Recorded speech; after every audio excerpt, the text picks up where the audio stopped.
श्रीगुरुभ्यो नमः। हरिः ओम्। नमो भगवते तस्मै सर्वतः परमायते सर्वप्राणिहृदिस्थाय वामनाय नमो नमः। स जगाम यमं बालो ब्रह्मचारी यमस्य तु पत्न्या सम्पूज्यमानोऽपि जग्राह अर्घ्यादिकं न तु ಆಗತೆ ತು ಯಮೇ ಪ್ರಾಹ ಯಮಂ ಸೋದಕ ಮಾಹರ ಅಂತ ಭಾಷ್ಯವಾಕ್ಯ. ಈ ವಾಕ್ಯವನ್ನು ಯಾಕೆ ಆಚಾರ್ಯರು ಉದಾಹರಿಸಿದರು ಅಂತಂದ್ರೆ, ಹಿಂದಿನ ಮತ್ತು ಮುಂದಿನ ಮಂತ್ರಗಳಿಗೆ ಸಂಗತಿ ಸಿಗೋದಿಲ್ಲ. ಆ ಸಂಗತಿಯನ್ನು ತೋರಿಸುವುದಕ್ಕೆ ಆಚಾರ್ಯರು ಈ ಭಾಷ್ಯವನ್ನು ಉದಾಹರಣೆ ಮಾಡುತ್ತಾರೆ. 5ನೇ ಮಂತ್ರದಲ್ಲಿ ಅಪ್ಪ ಹಿಂದೆ ಸತ್ತವ್ರು ನೋಡು, ಮುಂದೆ ಸಾಯೋರು ನೋಡು, ಈ ಸಾವು ಎಂಬುದು ಸಹಜ, ಇಂಥದ್ದು ನೀ ನನಗೆ ದಾನ ಕೊಟ್ರೆ ಏನು, ಯಮನಿಗೆ ದಾನ ಕೊಟ್ರೆ ಏನು ಉಪಯೋಗ ಬಿತ್ತು ಅಂತ ಇಷ್ಟು ಹೇಳ್ಯಾನ. ಇಷ್ಟು ಹೇಳಿದ ಮುಂದಿನ ಮಾತುಗಳಿಗೆ ಇದ್ದಕ್ಕಿದ್ದಂಗ ವೈಶ್ವಾನರಹ ಪ್ರವಿಶತಿ ಅತಿಥಿ ಬ್ರಾಹ್ಮಣೋ ಗೃಹಾನ್, ಅಂದ್ರ ಅತಿಥಿ ಸತ್ಕಾರವಿಲ್ಲದೆ ಇದ್ರೆ ಆ ಮನೆಯಲ್ಲಿ ಅದು ಅತಿಥಿ ಬಂದ ಅತಿಥಿ ಅಗ್ನಿಯಂತೆ ಇರ್ತಾನೆ ಅಂತ ಒಮ್ಮಿನೊಮ್ಮೆಲೆ ವಿಷಯ ಪ್ರಾರಂಭ ಆಗ್ಬಿಡ್ತು. ಅದಕ್ಕೆ ಮಧ್ಯದಲ್ಲಿ ಸಂಗತಿ ಏನು ಅಂತ ತಿಳಿಯುವುದಿಲ್ಲ. ಆದ್ದರಿಂದ ಭಾಷ್ಯದಲ್ಲಿ ಆಚಾರ್ಯರು ಸಂಗತಿ ತಿಳಿಸ್ತಾರೆ. ಏನಂತ ಹೇಳಿದ್ರು, ಉದ್ದಾಲಕ ಮಗನಿಗೆ ಶಾಪ ಕೊಟ್ಟ. ಆ ಶಾಪದಿಂದ ತಾನು ಏನೂ ವಿಫಲನಾಗಿಲ್ಲ, ವಿಫಲತೆ ಅವನಿಗೆ ಬಂದಿಲ್ಲ, ಟೆನ್ಷನ್ ಮಾಡ್ಕೊಂಡಿಲ್ಲ ಅವನು ಅಂತ ಹೇಳಿದ ಮೇಲೆ ಮುಂದಿನ ಮಂತ್ರಗಳಲ್ಲಿ ಯಮನ ಹೆಂಡತಿ ಮಾತು ಹರವೈ ವಸ್ವತೋದಕಂ, ಏನ್ರಿ ಹೋಗಿ ಅವರಿಗೆ ಅರ್ಘ್ಯಪಾದ್ಯಗಳನ್ನು ಕೊಡ್ರಿ ಅಂತ. ಅದಕ್ಕೇನು ಅಂತ ತಿಳಿಲಿಲ್ಲ ಅಂತ ಸಹ ಯಮಂ ಜಗಾಮ. ಆ ನಚಿಕೇತನು ಯಮನ ಮನೆಗೆ ಹೋದ. ಯಮನ ಮನೆಗೆ ಯಾಕೆ ಹೋದ ಅಂತ ನಿನ್ನೊಬ್ರು ಕೇಳಿದರು. ಅವತ್ ಸತ್ತು ಹೋಗು ಅಂತ ಹೇಳಿದ್ರು. ಅಲ್ಲೇ ಯಾಕೆ ಹೋದ್ರು ಅಂದ್ರೆ, ದಾನ ಕೊಟ್ಟದ್ದು ಯಮನಿಗೆ, ಹಿಂಗಾಗಿ ಹೋಗ್ಬೇಕಾದದ್ದು ಎಲ್ಲಿ, ಯಮನ ಕಡೆಗೆ ಹೋಗ್ಬೇಕ ಹೊರತಾಗಿ ಬೇರೆ ಕಡೆಗೆ ಅಲ್ಲ. ಅಂದ್ರೆ ನರಕಕ್ಕೆ ಹೋಗ್ಲಿಲ್ವೇನೋ ಅಂತನೋ ಪ್ರಶ್ನೆ ಬರಬಾರದು. ನರಕಕ್ಕೆ ಹೋಗುವಷ್ಟು ತಪ್ಪಿಲ್ಲ ಅವನ ಕಡೆಗೆ. ಅದರಿಂದ ಬ್ರಹ್ಮಚಾರಿ ಯಮಸ್ಯ ಪತ್ನ್ಯಾ ಸಂಪೂಜ್ಯಮಾನೋಪಿ, ಬಾಲಕನಾದ ಬ್ರಹ್ಮಚಾರಿಯಾದ ಅವನು ಯಮನ ಮನೆಗೆ ಹೋದ. ಯಮನ ಪತ್ನಿಯಿಂದ, ಅದು ಎಲ್ಲಿಗೆ ಅನ್ವಯ ಮಾಡ್ಕೋಬೇಕು, ಯಮಸ್ಯ ಪತ್ನ್ಯಾ ಅಂತ ಅನ್ವಯ ಮಾಡ್ಕೋಬೇಕು. ಯಮನ ಹೆಂಡತಿಯಾದ ಶ್ಯಾಮಲಾದೇವಿಯು ಅವಳಿಂದ ಸಂಪೂಜ್ಯಮಾನೋಪಿ, ಪೂಜೆ ಮಾಡಿಸ್ಕೊಳ್ಳೋದು ಆತಿಥ್ಯವನ್ನ ಕೊಟ್ಟರೂ ಕೂಡ ನತು ಅರ್ಘ್ಯಾದಿಕಂ ಜಗ್ರಾಹ, ಅರ್ಘ್ಯಾದಿಕಂ ನ ಜಗ್ರಾಹ, ಅವನು ಅರ್ಘ್ಯ ಮೊದಲಾದವುಗಳನ್ನು ಸ್ವೀಕಾರ ಮಾಡಲಿಲ್ಲ. ಆಗತೇತು ಯಮೇ ಆಗತೆ ಸತಿ, ಯಮದೇವರು ಬಂದಾಗ ಸೋದಕಂ ಆಹರ ಇತಿ ಯಮಂ ಪ್ರಾಹ, ಅವನಿಗೆ ಅರ್ಘ್ಯಪಾದ್ಯಾದಿಗಳನ್ನು ಕೊಡ್ರಿ ಎಂದು ಯಾರು ಹೇಳಿದ್ರು, ಶ್ಯಾಮಲಾದೇವಿ ಹೇಳಿದ್ಲು. ಇಷ್ಟು ವಿಷಯ. ಈಗ 2 ಶ್ಲೋಕಗಳಲ್ಲಿ ಅಂದ್ರೆ 6 ಮತ್ತು 7 ಮಂತ್ರಗಳಲ್ಲಿ ಅತಿಥಿ ಸತ್ಕಾರ ಮಾಡದೇ ಹೋದರೆ ಏನು ಅನರ್ಥವಿದೆ ಅಂತ ತಿಳಿಸ್ತಾರೆ. ಗೊತ್ತಾಯ್ತಾ?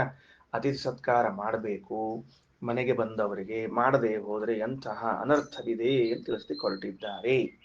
ವೈಶ್ವಾನರಃ ಪ್ರವಿಶತಿ ಅತಿಥಿ ಬ್ರಾಹ್ಮಣೋ ಗೃಹಾನ್. ಅತಿಥಿ ಬ್ರಾಹ್ಮಣ, ಅತಿಥಿಯಾಗಿ ಮನೆಗೆ ಬರುವ ಬ್ರಾಹ್ಮಣನು ವೈಶ್ವಾನರಃ ಪ್ರವಿಶತಿ, ವೈಶ್ವಾನರನಾಗಿ ಬರ್ತಾನ, ಅಂದ್ರೆ ಅಗ್ನಿಯಂತೆ ಮನೆಯನ್ನು ಪ್ರವೇಶ ಮಾಡುತ್ತಾನೆ. ಎಷ್ಟು ಮಹತ್ವದ ಮಾತು! ನಮ್ಮ ಮನೆಗೆ ಯಾರ ಬ್ರಾಹ್ಮಣರು ಬಂದ್ರ ಸಾಕ್ಷಾತ್ ವೈಶ್ವಾನರ ಅಗ್ನಿ ಬಂದಂತೆ ಅಂತ ಭಾವಿಸ್ಬೇಕಂತೆ. ಅದಕ್ಕೆ ಆಚಾರ್ಯರು ರಾಯರು ಷಷ್ಠ ಸ್ಕಂದ ಭಾಗವತದ ಒಂದು ವಾಕ್ಯವನ್ನು ಕೊಟ್ಟು ಹೇಳ್ತಾರ. ಏನಂತ ಹೇಳ್ತಾರ, ಅಗ್ನೇರಭ್ಯಾಗತೋ ಮೂರ್ತಿ ಅಂತ ಹೇಳ್ತಾರ. ಅಗ್ನಿ ಅಂದ್ರ ಅಭ್ಯಾಗತ ಮನೆಗೆ ಅತಿಥಿಗಳು ಬಂದಿರ್ತಾರ, ಅವ್ರ ಅಗ್ನಿ ಇದ್ದಂತೆ ಅಂತ ಭಾಗವತದ ವಾಕ್ಯ. ಅದು ಉದಾಹರಣೆ ಮಾಡಿಕೊಡ್ತಾರ. ಸೊ ಏನಾಯ್ತು, ಅತಿಥಿ ಬ್ರಾಹ್ಮಣ ವೈಶ್ವಾನರಃ ಗೃಹಾನ್ ಪ್ರವಿಶತಿ, ಅತಿಥಿಯಾಗಿ ಬಂದ ಬ್ರಾಹ್ಮಣನು ಮನೆಗೆ ಅಗ್ನಿಯಂತೆ ಬರುತ್ತಾನೆ. ತಸ್ಯ ಏತಾಂ ಶಾಂತಿಂ ಕುರುವಂತಿ, ಹಂಗ ಮನೆಗೆ ಬಂದವನಿಗೆ ಹೀಗೆ ಏನ್ ಮಾಡ್ತಾರ, ಅದನ್ನ ಶಾಂತಿಯನ್ನ ಅರ್ಘ್ಯಪಾದ್ಯಾದಿಗಳ ಉಪಚಾರಗಳಿಂದ ಸತ್ಕಾರ ಮಾಡ್ತಾರ. ಆದ್ದರಿಂದ ವೈವಸ್ವತ, ಸೂರ್ಯಪುತ್ರನಾದ, ನೋಡ್ರಿ ಅಂದ್ರೆ ಗಂಡನ ಹೆಸರು ಕರೆಯೋ ಹಂಗಿಲ್ಲ, ಸಂಬೋಧನೆ ಮಾಡಬೇಕು. ಅದಕ್ಕೆ ಹೇ ಸೂರ್ಯಪುತ್ರ ಅಂತ ಹೇಳಿ ಸಂಬೋಧನೆಯನ್ನ ಮಾಡಿ, ಎಲೆ ಸೂರ್ಯಪುತ್ರನೇ ಉದಕಂ ಹರ, ಅರ್ಘ್ಯಪಾದ್ಯಾದಿಗಳನ್ನ ಕೊಡು ಅಂತ ತಿಳಿದುಕೊಂಡು ಹೇಳಿದರು. ಸರಿ, ವೈವಸ್ವತೋದಕಂ ಅಂದ್ರೆ ಏನಾಯ್ತು, ಅತಿಥಿಗಳು ಅಂದ್ರೆ ಅಗ್ನಿ ಇದ್ದಂತೆ ಅಂತ ಮೊದಲು ತಿಳಿಸಿಕೊಟ್ರು. ಇನ್ನು 7ನೇ ಶ್ಲೋಕದಲ್ಲಿ 7ನೇ ಮಂತ್ರದಲ್ಲಿ ಏನಂತಾರೆ, ಸತ್ಕಾರ ಮಾಡದೆ ಹೋದ್ರೆ ಏನೇನು ಕಳ್ಕೋತೀವಿ ಅಂತ ಹೇಳಿಕತ್ತಾರ ನೋಡ್ರಿ. ಆಶಾ ಪ್ರತೀಕ್ಷೆ ಸಂಗತಂ ಸೂನೃತಾಂಚ ಇಷ್ಟಾಪೂರ್ತೆ ಪುತ್ರ ಪಶುಂಶ್ಚ ಸರ್ವಾನ್ ಏತದ್ವೃಂಕ್ತೆ ಪುರುಷಸ್ಯಾಲ್ಪಮೇಧಸೋ ಯಸ್ಯಾಶ್ನನ್ ವಸತಿ ಬ್ರಾಹ್ಮಣೋ ಗೃಹೇ. ಯಾವ ಗೃಹಸ್ಥಾಶ್ರಮಿಯ ಮನೆಯಲ್ಲಿ ಯಸ್ಯ ಗೃಹೇ ಬ್ರಾಹ್ಮಣ ಅನಷ್ಟನ್ ವಸತಿ, ಊಟ ಮಾಡದೆ ಉಳಿತಾನೋ, ನಮ್ಮ ಮನೆಗೆ ಬ್ರಾಹ್ಮಣ ಬಂದಾನ, ಅವ ಊಟ ಮಾಡ್ಲಾರ್ದ ಉಳ್ದಾನ ಅಂತ ಇಟ್ಕೊಳ್ರಿಪ್ಪ. ಅವ್ನು ಈಗ ಮತ್ತೆ 3 ದಿವಸ ಉಪವಾಸ ಇದ್ದಾನವ, ಹೌದಿಲ್ಲೋ? 3 days ಉಪವಾಸ ಇದ್ದಾನವ. ಅದಕ್ಕೆ ಮತ್ತೆ 3 ದಿವಸ ಉಪವಾಸ ಇದ್ರೆ ಪರಿಸ್ಥಿತಿ ಏನು? ಅದಕ್ಕೆ ಮಂತ್ರದ ಕೊನೆಯ ಸಾಲು, ಯಸ್ಯ ಗೃಹೇ, ಯಾರ ಮನೆಯಲ್ಲಿ ಬ್ರಾಹ್ಮಣ ಅನಷ್ಟನ್ ವಸತಿ, ಬ್ರಾಹ್ಮಣನು ಉಪವಾಸದಿಂದ ವಾಸ ಮಾಡ್ತಾನೋ, ಅಲ್ಪವೇದ ಸಹ ಪುರುಷಸ್ಯ, ಅಂತಹ ಮಂದಬುದ್ಧಿಯ ವ್ಯಕ್ತಿಯ ಏನೇನ್ ನಾಶವಾಗ್ತದೆ ಅಂತ ಕೇಳಿದ್ರೆ ಆಶಾ ಪ್ರತೀಕ್ಷೆ. ಆಶಾ ಪ್ರತೀಕ್ಷಾ ಅಂದ್ರ ಈಗಾಗಲೇ ನಮ್ಮ ಮನ್ಯಾಗ ಏನ್ ವಸ್ತು ಅವೆಲ್ಲ ಆಶಾ ಅಂತ ಕರ್ಸ್ಕೋತಾವ. ನಮ್ಮ ಮನ್ಯಾಗ ಬೇಕಾದಷ್ಟು ವಸ್ತುಗಳವ, ಧಾನ್ಯ ಧನ ಸಮೃದ್ಧಿ ಅದ, ಅವೆಲ್ಲ ಆಶಾ. ಇನ್ನ ಪ್ರತೀಕ್ಷಾ ಅಂದ್ರೆ ಇನ್ನು ಮುಂದೆ ಕೆಲವು ಬರೋವ, ಹೊಸ ಹೊಸ ವಸ್ತುಗಳು ಬರೋವ. ಆಶಾ ಪ್ರತೀಕ್ಷಾ, ಇದ್ದ ವಸ್ತುಗಳು ಬರೋ ವಸ್ತುಗಳು. ಸಂಗತಂ, ಸಜ್ಜನರ ಸಹವಾಸ. ಬಹಳ ಆಶ್ಚರ್ಯ, ಮನೆಗೆ ಬಂದ ಅತಿಥಿಗೆ ಸತ್ಕಾರ ಮಾಡದೆ ಹೋದ್ರೆ ಸಜ್ಜನರ ಸಹವಾಸ ಹೋಗ್ಬಿಡ್ತದಂತ, ಆಗದೆ ಹೋಗ್ತದಂತ. ಅದರಿಂದ ನಾವ್ ಏನ್ ಎಚ್ಚರಿಡಬೇಕು ಅಂದ್ರೆ, ನಮ್ಮ ಮನೆಗೆ ಅತಿಥಿಗಳನ್ನ ಬಂದ ಅವರಿಗೆ ನಾವು ಚಂದ ಇದನ್ ಮಾಡ್ಬೇಕು, ಸತ್ಕಾರ ಮಾಡ್ಬೇಕು. ಏನು ಅರ್ಥ ಆಯ್ತಾ? ಹೆಂಗ್ ಮಾಡ್ಬೇಕು? ಆಗತೆ ಸ್ವಾಗತಂ ಬ್ರೂಯಾತ್, ಬಂದವರಿಗೆ ಬರ್ರಿ ಅನ್ಬೇಕು, ಕೂಡ್ರಿ ಅನ್ಬೇಕು, ನೀ ಏನಾದ್ರು ತಿನ್ಲಿಕ್ಕೆ ತಗೋತೀರಾ ಉಣ್ಲಿಕ್ಕೆ ತಗೋತೀರಾ ಅನ್ಬೇಕು, ನನ್ನಿಂದ ಏನ್ ಸೇವಾ ಆಗಿತ್ತು ಅಂತ ಕೇಳಬೇಕು. ಹೀಗೆ ಅತಿಥಿ ಸತ್ಕಾರ ಮಾಡದೆ ಹೋದರೆ ಏನಾಗ್ತದ ಅಂದ್ರೆ ಇದು ಸಜ್ಜನರ ಸಹವಾಸವನ್ನ ಕೆಡಿಸ್ತದಂತ. ಬಹಳ ಆಶ್ಚರ್ಯ ಅಲ್ಲ? ಒಂದಕ್ಕೊಂದು ಸಂಬಂಧವೇ ಗೊತ್ತಿರಂಗಿಲ್ಲ ನಮಗೆ. ನಾವ್ ಅನ್ಕೊಂಡಿರ್ತೀವಿ ಯಾಕೆ ನಮಗ್ ಜೀವನದೊಳಗೆ ಸಜ್ಜನರ ಸಹವಾಸ ಆಗ್ವಲ್ತು ಅಂದ್ರೆ ಬಂದ ಅತಿಥಿಗಳಿಗೆ ಅಪಮಾನ ಮಾಡಿ ಕಳಿಸಿ ಹೆಂಗ್ ಸಜ್ಜನ ಸಹವಾಸ ಆಗ್ತದಪ್ಪ? ಅದರಿಂದ ಎಷ್ಟು ಮಹತ್ವದ ಅಂಶದ ಬರ್ಕೊಂಡಿರ್ರಿ. ಸಂಗತಂ, ಆಮೇಲೆ ಸೂನೃತಾಂ, ನನ್ನ ಬಗ್ಗೆ 4 ಜನ ಒಳ್ಳೆ ಮಾತು ಆಡ್ತಿದ್ರಿ ಇಷ್ಟು ದಿವಸ, ಯಾವಾಗ ಸತ್ಕಾರ ಬಿಟ್ನೋ ಆಗ ಆ ಮಾತುಗಳು ಹೊರಟು ಹೋದವು. ಇಷ್ಟಾಪೂರ್ತೆ, ಯಜ್ಞ ಇವುಗಳಿಂದ ಬರುವಂತಹ ಪುಣ್ಯ. ಪೂರ್ತ ಅಂದ್ರೆ ಕೆರೆ ಬಾವಿ ತೋಡಿಸಿದಾಗ ಬರುವಂತಹ ಪುಣ್ಯ.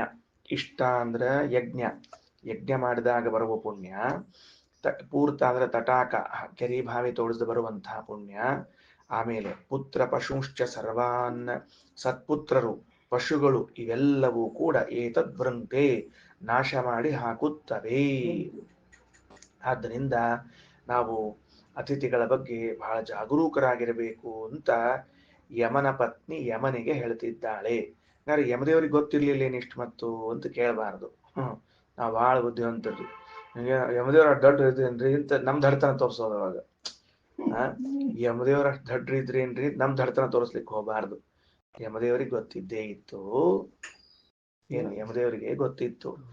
ನಾ ಹೇಳಿದ್ದೀನಿ ನಿನ್ನೆ ದಿವಸ, ಎಲ್ಲಿ ಸಂವಾದ ನಡೀತದೋ ಅಲ್ಲಿ ರಹಸ್ಯಗಳು ಹೊರಬರ್ತದ.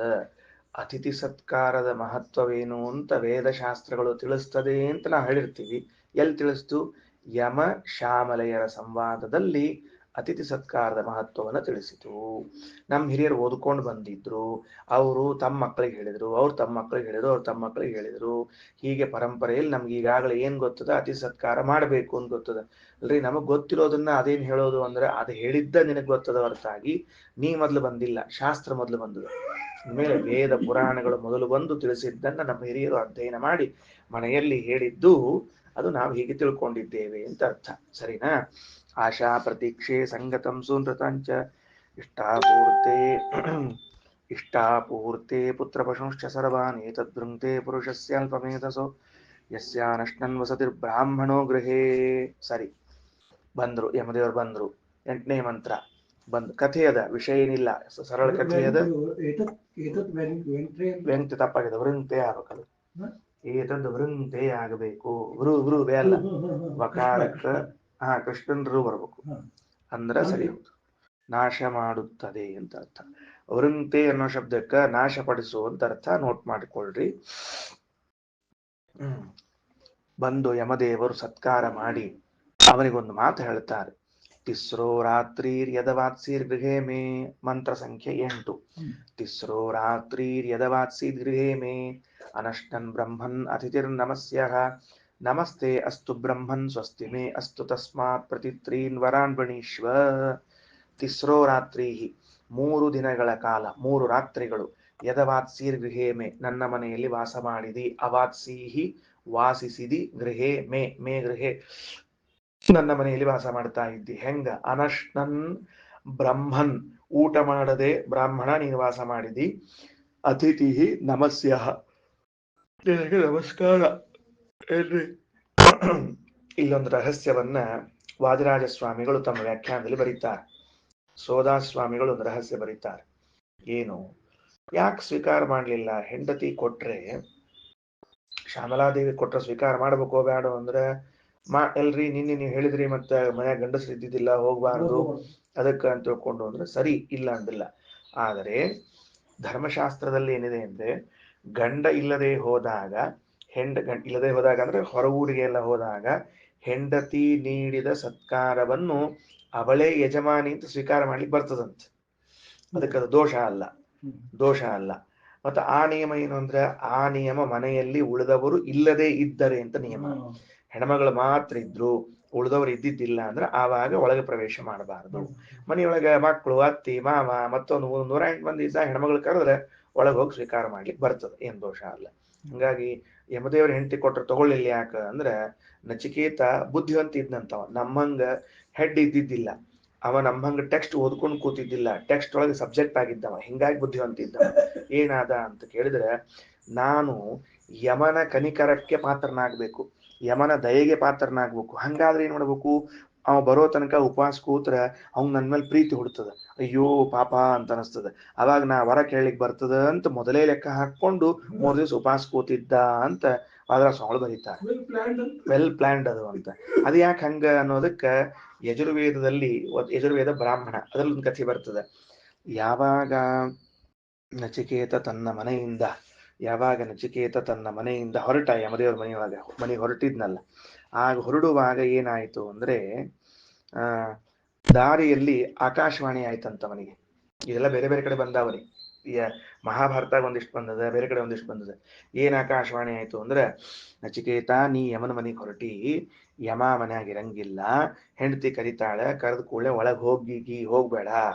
ಯಾಕಂತ ಕೇಳಿದಂತ ಆಕಾಶವಾಣಿಗೆ. ನೀ ಒಳಗ್ ಹೋದಿ ಅಂದ್ರೆ ಸ್ವಾಗತ ಆಗ್ಬಿಡ್ತದ, ಯಮ ನಿನ್ ಬಗ್ಗೆ ಏನ್ ಕೇಳಂಗಿಲ್ಲ. ಯಮ ನಿನ್ ಬಗ್ಗೆ ಕಾಳಜಿ ತೋರಿಸ್ಬೇಕು ಅಂತ ಆದ್ರೆ ಹೊರಗ ಕೂತಿರು, ಉಪವಾಸ ಕೂತಿರು. ಹೊರಗಂದ್ರೆ ಉಪವಾಸ ಕೂತಿರೋ ಅವ್ರ ಮನ್ಯಾಗ ಯಮ ಬಂದ್ಕೊಂಡು ನಿನ್ ಮೇಲೆ ಪ್ರೇಮ್ ಬರ್ತದ ಅಂತ ಎಲ್ಲ ಹೇಳ್ಕೊಟ್ಟಿತ್ತಂತ.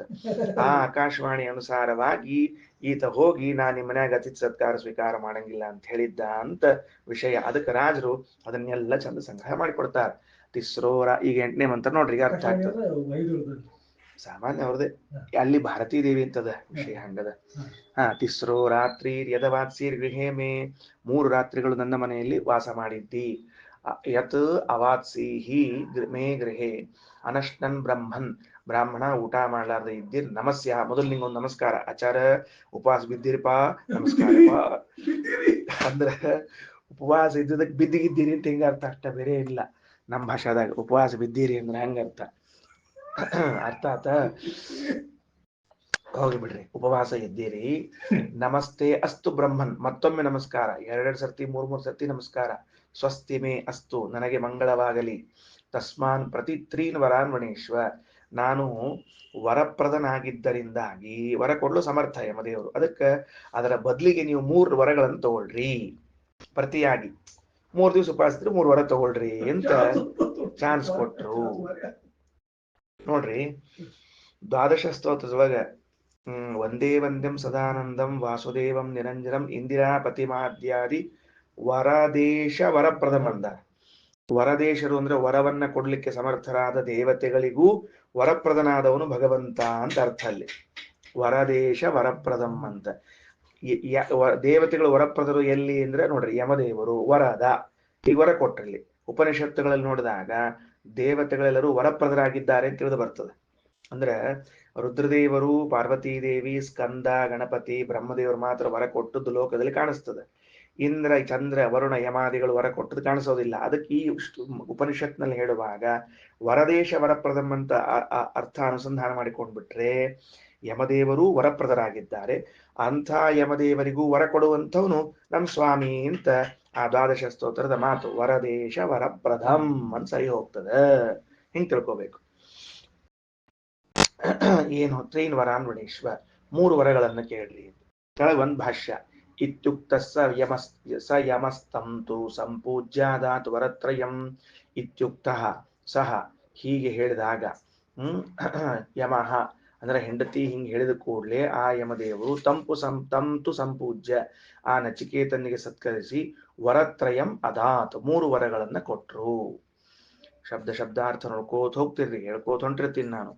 ಶಾಂತ ಸಂಕಲ್ಪ ಸುಮನ ಯಥಾ ಸ್ಯಾತ್ ವೀತಮನ್ಯುರ್ಗೌತಮೋ ಮಾಭಿಮೃತ್ಯೋ ತತ್ಪ್ರಸಷ್ಟಂ ಮಾಭಿವದೇತ್ ಪ್ರತೀತ ಏತತ್ ತ್ರಯಾಣಾಂ ಪ್ರಥಮಂ ವರಂ ವೃಣೇ. ಏತತ್ ತ್ರಯಾಣಾಂ ಮಧ್ಯೆ ಪ್ರಥಮಂ ವರಂ ವೃಣೇ. 3 ವರಗಳಲ್ಲಿ ಮೊದಲನೇ ವರ ಏನು ಅಂತ ಕೇಳಿದ್ರೆ, ಹೇ ಅದು ಯಮನೇ, ಗೌತಮ ಅಂದ್ರೆ ಗೌತಮ ಗೋತ್ರದಲ್ಲಿ ಜನಿಸಿರುವಂತಹ ನನ್ನ ತಂದೆ ಉದ್ದಾಲಕ. ಆ ಉದ್ದಾಲಕರಿಗೆ ಗೋತ್ರ ಯಾವುದು ಅಂದ್ರೆ ಗೌತಮ ಗೋತ್ರ ಅಂತ ನೆನಪಿಟ್ಟುಕೊಳ್ರಿ. ಗೌತಮ ಗೋತ್ರದಲ್ಲಿ ಹುಟ್ಟಿರತಕ್ಕಂತಹ ಉದ್ದಾಲಕನು ಶಾಂತ ಸಂಕಲ್ಪ ಸುಮನ ಯಥಾ ಸ್ಯಾತ್ ವೀತಮನ್ಯು. ನಮ್ಮಪ್ಪಗೆ ಮೊದಲು ಸಿಟ್ಟು ಹೋಗ್ಲಿ ನನ್ನ ಮೇಲೆ ಇದ್ದದ್ದು. ವೀತಮನ್ಯು ಸಿಟ್ಟು ಹೋಗ್ಲಿ. ಆಮೇಲೆ ಶಾಂತ ಸಂಕಲ್ಪ, ನನಗ ಕೆಟ್ಟದ್ ಮಾಡ್ಬೇಕು ಅಂತ ಒಂದೇನು ಇಚ್ಛಾ ಬಂದಿತ್ತಲ್ಲ ಅದು ಹೋಗ್ಲಿ. ಸಿಟ್ನಾಗ ಅಂದ್ಬಿಟ್ಟಿದ್ದ ನೀ ಸಾಯಿ ಹೋಗು ಅಂತ ತಿಳ್ಕೊಂಡು ಅಂದ್ಬಿಟ್ಟಿದ್ದ, ಅಂದಿದ್ನಿಲ್ಲೋ ಸಾಯಿ ಹೋಗು ಅಂತ ತಿಳ್ಕೊಂಡು ಹೇಳಿ, ಅದಕ್ಕೆ ಅದು ಹೋಗ್ಲಿ. ಸರಿ ಆತೇನ್ರಿ? ಅರ್ಥ ಆಗ್ಲಿಕ್ಕದ? ಇನ್ನ ಸುಮನಾಹ ಪ್ರಸನ್ನವಾದ ಮನಸ್ಸು ಉಳ್ಳವನಾಗಲಿ. ಶಾಂತ ಸಂಕಲ್ಪ, ನನಗೆ ಕೆಡುಕು ಮಾಡಬೇಕೆಂಬ ಇಚ್ಛೆ ಹೋಗಲಿ. ಸುಮನಾಹ ಒಳ್ಳೆ ಪ್ರಸನ್ನವಾದ ಮನಸ್ಸುಳ್ಳವನಾಗಲಿ. ವೀತಮನ್ಯು ಕೋಪ ಹೋಗಲಿ.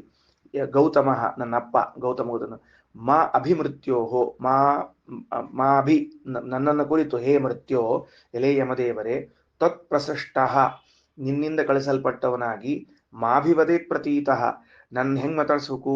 ಅಯ್ಯೋ ನನ್ನ ಮಗ ಬಂದ ಅಂತ ಪ್ರೀತಿಯಿಂದ ಮಾತಾಡಿಸ್ಬೇಕು. ಗೊತ್ತಾಯ್ತಾ? ಮಾ ಅಭಿವದೇತ್ ನನ್ನನ್ನು ಕುರಿತು ಮಾತಾಡಬೇಕು. ಪ್ರತೀತಃ ಅಯ್ಯೋ ನನ್ನ ಮಗ ಬಂದ ಅಂತ ಗುರ್ಸಿ ನನ್ನನ್ನು ಮಾತಾಡ್ಬೇಕಮ್ಮ. ಸರಿ ಆಯ್ತಾ? ಅರ್ಥ ಆಯ್ತಾ ಇನ್ನೇನು ಶಬ್ದಗಳು ಅಂತ ಹೇಳಿ?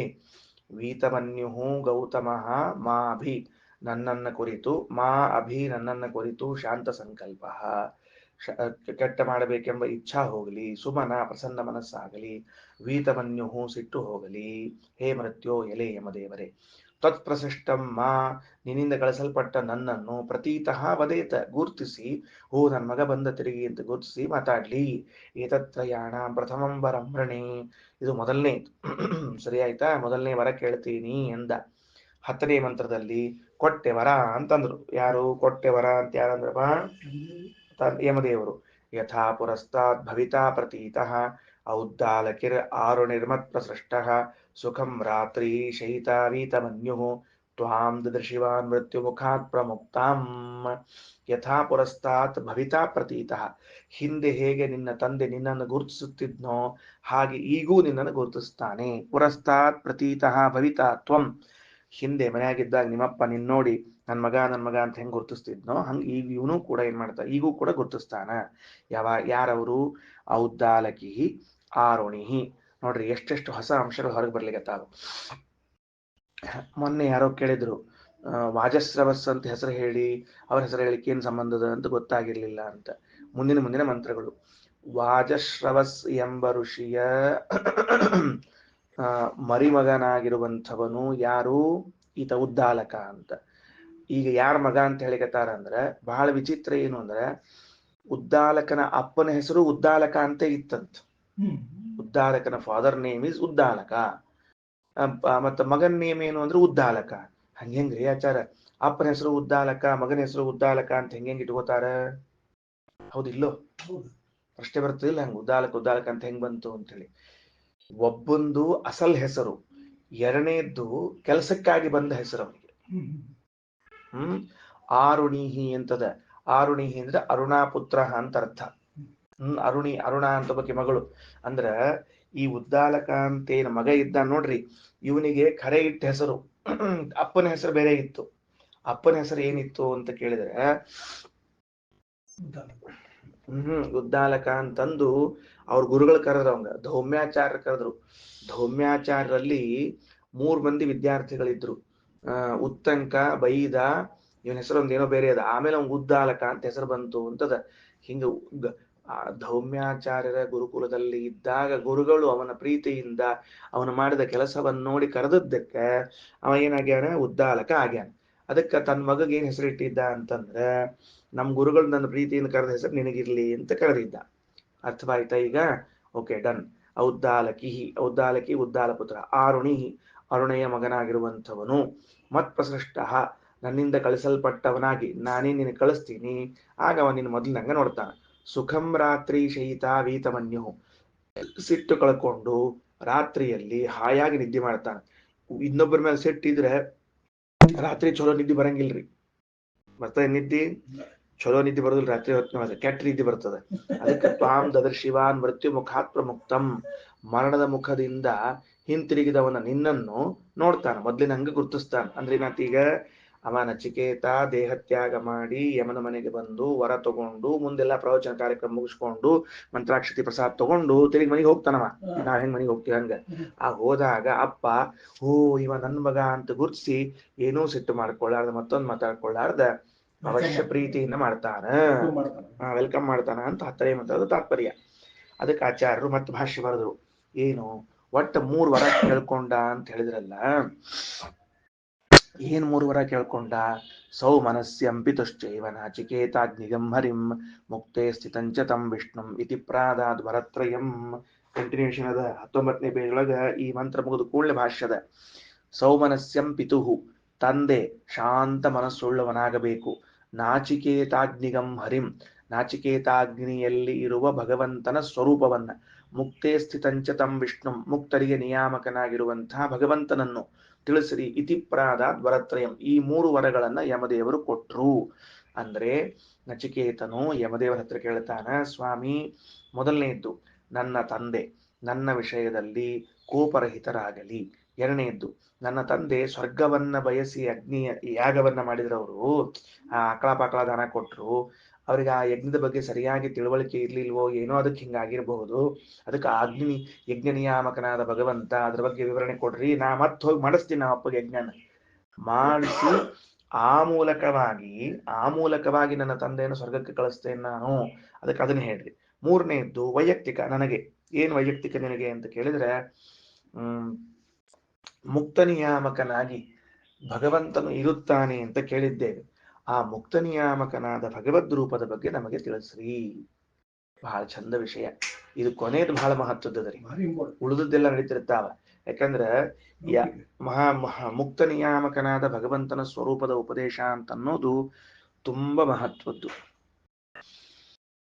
ಅದನ್ನೇ ಪ್ರಹ್ಲಾದರಾಜರು ಆತ್ಮನಿವೇದನಂ ಅನ್ನೋ ಶಬ್ದ ಕರೆದಿದ್ದಾರೆ. ಶ್ರವಣಂ ಕೀರ್ತನಂ ವಿಷ್ಣೋ ಆತ್ಮನಿವೇದನಂ. ಆತ್ಮನಿವೇದನಂ ಅಂದ್ರೆ ಅರ್ಥ ಏನು ಅಂತ ಕೇಳಿದ್ದಕ್ಕೆ ಶ್ರೀಮದಾಚಾರ್ಯರು ಭಾಗವತ ತಾತ್ಪರ್ಯದಲ್ಲಿ ಬರೀತಾರೆ, ಸಂಸಾರದಲ್ಲಿ ಇದ್ದಾಗಲೂ ಮುಕ್ತಿಯಲ್ಲಿದ್ದಾಗಲೂ ಯಾವ ಭಗವಂತ ನನ್ನನ್ನ ನೇಮಿಸುತ್ತಾನೆ ಅಂತ ತಿಳಿತಾನೋ ಅಥವಾ ಆ ವಿಷಯ ಇದೆಯೋ ಅದನ್ನ ಆತ್ಮನಿವೇದನ ಅಂತ ಕರೀತಾರೆ. ಹಾಗಾಗಿ ಯಾಕೆ ಇದು ವಿಶೇಷವಾಗಿ ಯಾಕೆ ಉಪಾಸನೆ ಮಾಡಬೇಕು ಅಂತ ಕೇಳಿದ್ರೆ, ಸಂಸಾರದಲ್ಲಿದ್ದಾಗ ಭಗವಂತ ನೇಮಿಸ್ಲಿ, ಸಂಸಾರ ನಿವೃತ್ತಿ ಆದ್ಮೇಲೆ ಭಗವಂತ ಯಾಕೆ ನಮಗೆ ನಿಯಂತ್ರಿಸಬೇಕು? ನಾವು ಮುಕ್ತರು, ಅವನು ಮುಕ್ತ, ಫ್ರೀ ಬರ್ಡ್ ಅಂತಂದ್ರೆ ಆಗ ಭಗವಂತನ ಸ್ವಾತಂತ್ರ್ಯಕ್ಕೆ ಧಕ್ಕೆ ಬರ್ತದೆ. ಒಂದು ವೇಳೆ ಈತ ಮುಕ್ತನಾದ ಮೇಲೆ ಭಗವಂತ ಅವನನ್ನು ನಿಯಂತ್ರಿಸದೆ ಹೋದರೆ ಭಗವಂತನ ಸ್ವಾತಂತ್ರ್ಯಕ್ಕೆ ಧಕ್ಕೆ ಬರ್ತಾ ಇದ್ರಿಂದ ಆ ಸ್ವಾತಂತ್ರ್ಯ ಹಂಗೆ ಉಳಿಸ್ಕೋತಾನೆ. ಈಗ ಬುದ್ಧಿವಂತನಾದವನು, ಈಗ ಲೋಕದಲ್ಲಿ ಒಬ್ರು ಯಾರೋ ಬುದ್ಧಿವಂತರಿದ್ದಾರೆ ಅಂತ ಇಟ್ಕೊಳ್ರಿ, ತನ್ನ ಕೈ ಕೆಳಗೆ ಇರುವಂತಹ ಕೆಲಸಗಾರರನ್ನು ಅವ ಎಂದೂ ಕೂಡ ತನ್ನ ಸಮ ಮಾಡ್ಕೊಳಂಗಿಲ್ರಿ. ಅವ ಯಾಕೆ ಮಾಡ್ಕೊಳಂಗಿಲ್ಲ ಅಂದ್ರೆ ತನಗ ಕೂತು ಬರ್ತದಂತ ಗೊತ್ತು, ತನಗ ಸಮಸ್ಯೆ ಕ್ರಿಯೇಟ್ ಆಗ್ತದಂತ. ಸೊ ಅದರಿಂದ ನಾವು ಹೆಂಗ ಅಲ್ಲೇ ಇಟ್ಟಿರ್ತಾನ, ಹಂಗ ಭಗವಂತ ಎಂದೂ ನಮ್ಮನ್ನು ಸ್ವತಂತ್ರ ಮಾಡೋದೇ ಇಲ್ಲ. ನಮ್ಮನ್ನ ಹಿಂಗೆ ಇಟ್ಟಿರ್ತಾನ. ಅವ ಹಂಗೆ ಇರ್ತಾನೆ. ಯಾಕಂದ್ರೆ ನಾವು ಸ್ವಾತಂತ್ರ್ಯ ಇಲ್ಲದೆ ಇದ್ದ ಇಷ್ಟು ವ್ಯವಸ್ಥೆ ಅನ್ಕೋತೀವಿ ಅವನ್ನ. ಇನ್ ಕೇಸ್ ನಾವು ಸ್ವತಂತ್ರ ಆಗ್ಬಿಟ್ರೆ ಅವ್ನ್ ಎಲ್ಲಿಡ್ಬೇಕು ಅಲ್ಲೇ ಇಟ್ಟಿರ್ತೀವಿ. ಅದಕ್ಕೆ ಮುಕ್ತ ನಿಯಾಮಕನಾಗಿ ಭಗವಂತನಿದ್ದಾನೆ ಅಂತನ್ನುವಂತಹ ಮಾತನ್ನು ತಿಳಿಸಿಕೊಡ್ರಿ. ನೋಡ್ರಿ ಎಷ್ಟು ಚಂದ ಉಪಾಸನ ಅಂದ್ರೆ, ಸಂಸಾರಾವಸ್ಥೆಯಲ್ಲೂ ಭಗವಂತನಿದ್ದಾನೆ, ಮುಕ್ತನಾದ ಮೇಲೂ ಭಗವಂತನಿದ್ದಾನೆ ನಿಯಾಮಕನಾಗಿ ಎಂದು ಉಪಾಸನೆ ಮಾಡಿದರೆ ಅದು ಏನಾಗ್ತದೆ ಭಗವಂತನ ಸ್ವಾತಂತ್ರ್ಯ ಉಪಾಸನೆ ಮಾಡಿದಂತೆ. ಅದನ್ನೇ ಆತ್ಮನಿವೇದನಂ ಅನ್ನೋ ಶಬ್ದದಿಂದ ಪ್ರಹ್ಲಾದರಾಜರು ಉಪಾಸನೆ ಮಾಡ್ಲಿಕ್ಕೆ. ಸರಿ, ಮುಂದ ಸೌಮನಸ್ಯಂ ಪಿತುಶ್ಚೈವ ನಾಚಿಕೇತಾಗ್ನಿಗಂ ಹರಿಂ ಮುಕ್ತೆ ಸ್ಥಿತಂಚ ತಂ ವಿಷ್ಣುಂ ಇತಿ ಪ್ರಾದಾದ್ ವರತ್ರಯಂ ಇತಿ ಗತಿಸಾರೆ. ನೆಕ್ಸ್ಟ್ 11ನೇ ಮಂತ್ರ. ಗ್ರಂಥ ಗ್ರಂಥ ಗ್ರಂಥ ಸರಿ, ಮುಂದ 11 ಮತ್ತು 12ನೇ ಮಂತ್ರ ನೋಡ್ಕೊಳ್ರಿ. ಸ್ವರ್ಗೇ ಲೋಕೆ ನ ಭಯಂ ಕಿಂಚನಾಸ್ತಿ ನ ತತ್ರತ್ವಂ ನ ಜರಯಾ ಬಿಭೇತಿ ಉಭೇತೀರ್ತ್ವೇ ಅಶನಾಯಾ ಪಿಪಾಸೆ ಶೋಕಾದಿಗೋ ಮೋದತೆ ಸ್ವರ್ಗಲೋಕೆ. ಎರಡನೇ ವರ ಕೇಳಲಿಕ್ಕೆ ಶುರು ಮಾಡಿದರು. ಯಾವುದು? ನಾಚಿಕೇತಾಗ್ನಿಗಂ ಹರಿಂ. ಆ ಅಗ್ನ್ಯಂತರ್ಗತನಾದ ಭಗವಂತನ ಜ್ಞಾನ ಅಂದ್ರೆ ಏನ್ ಬೇಕಾಗಿದೆ?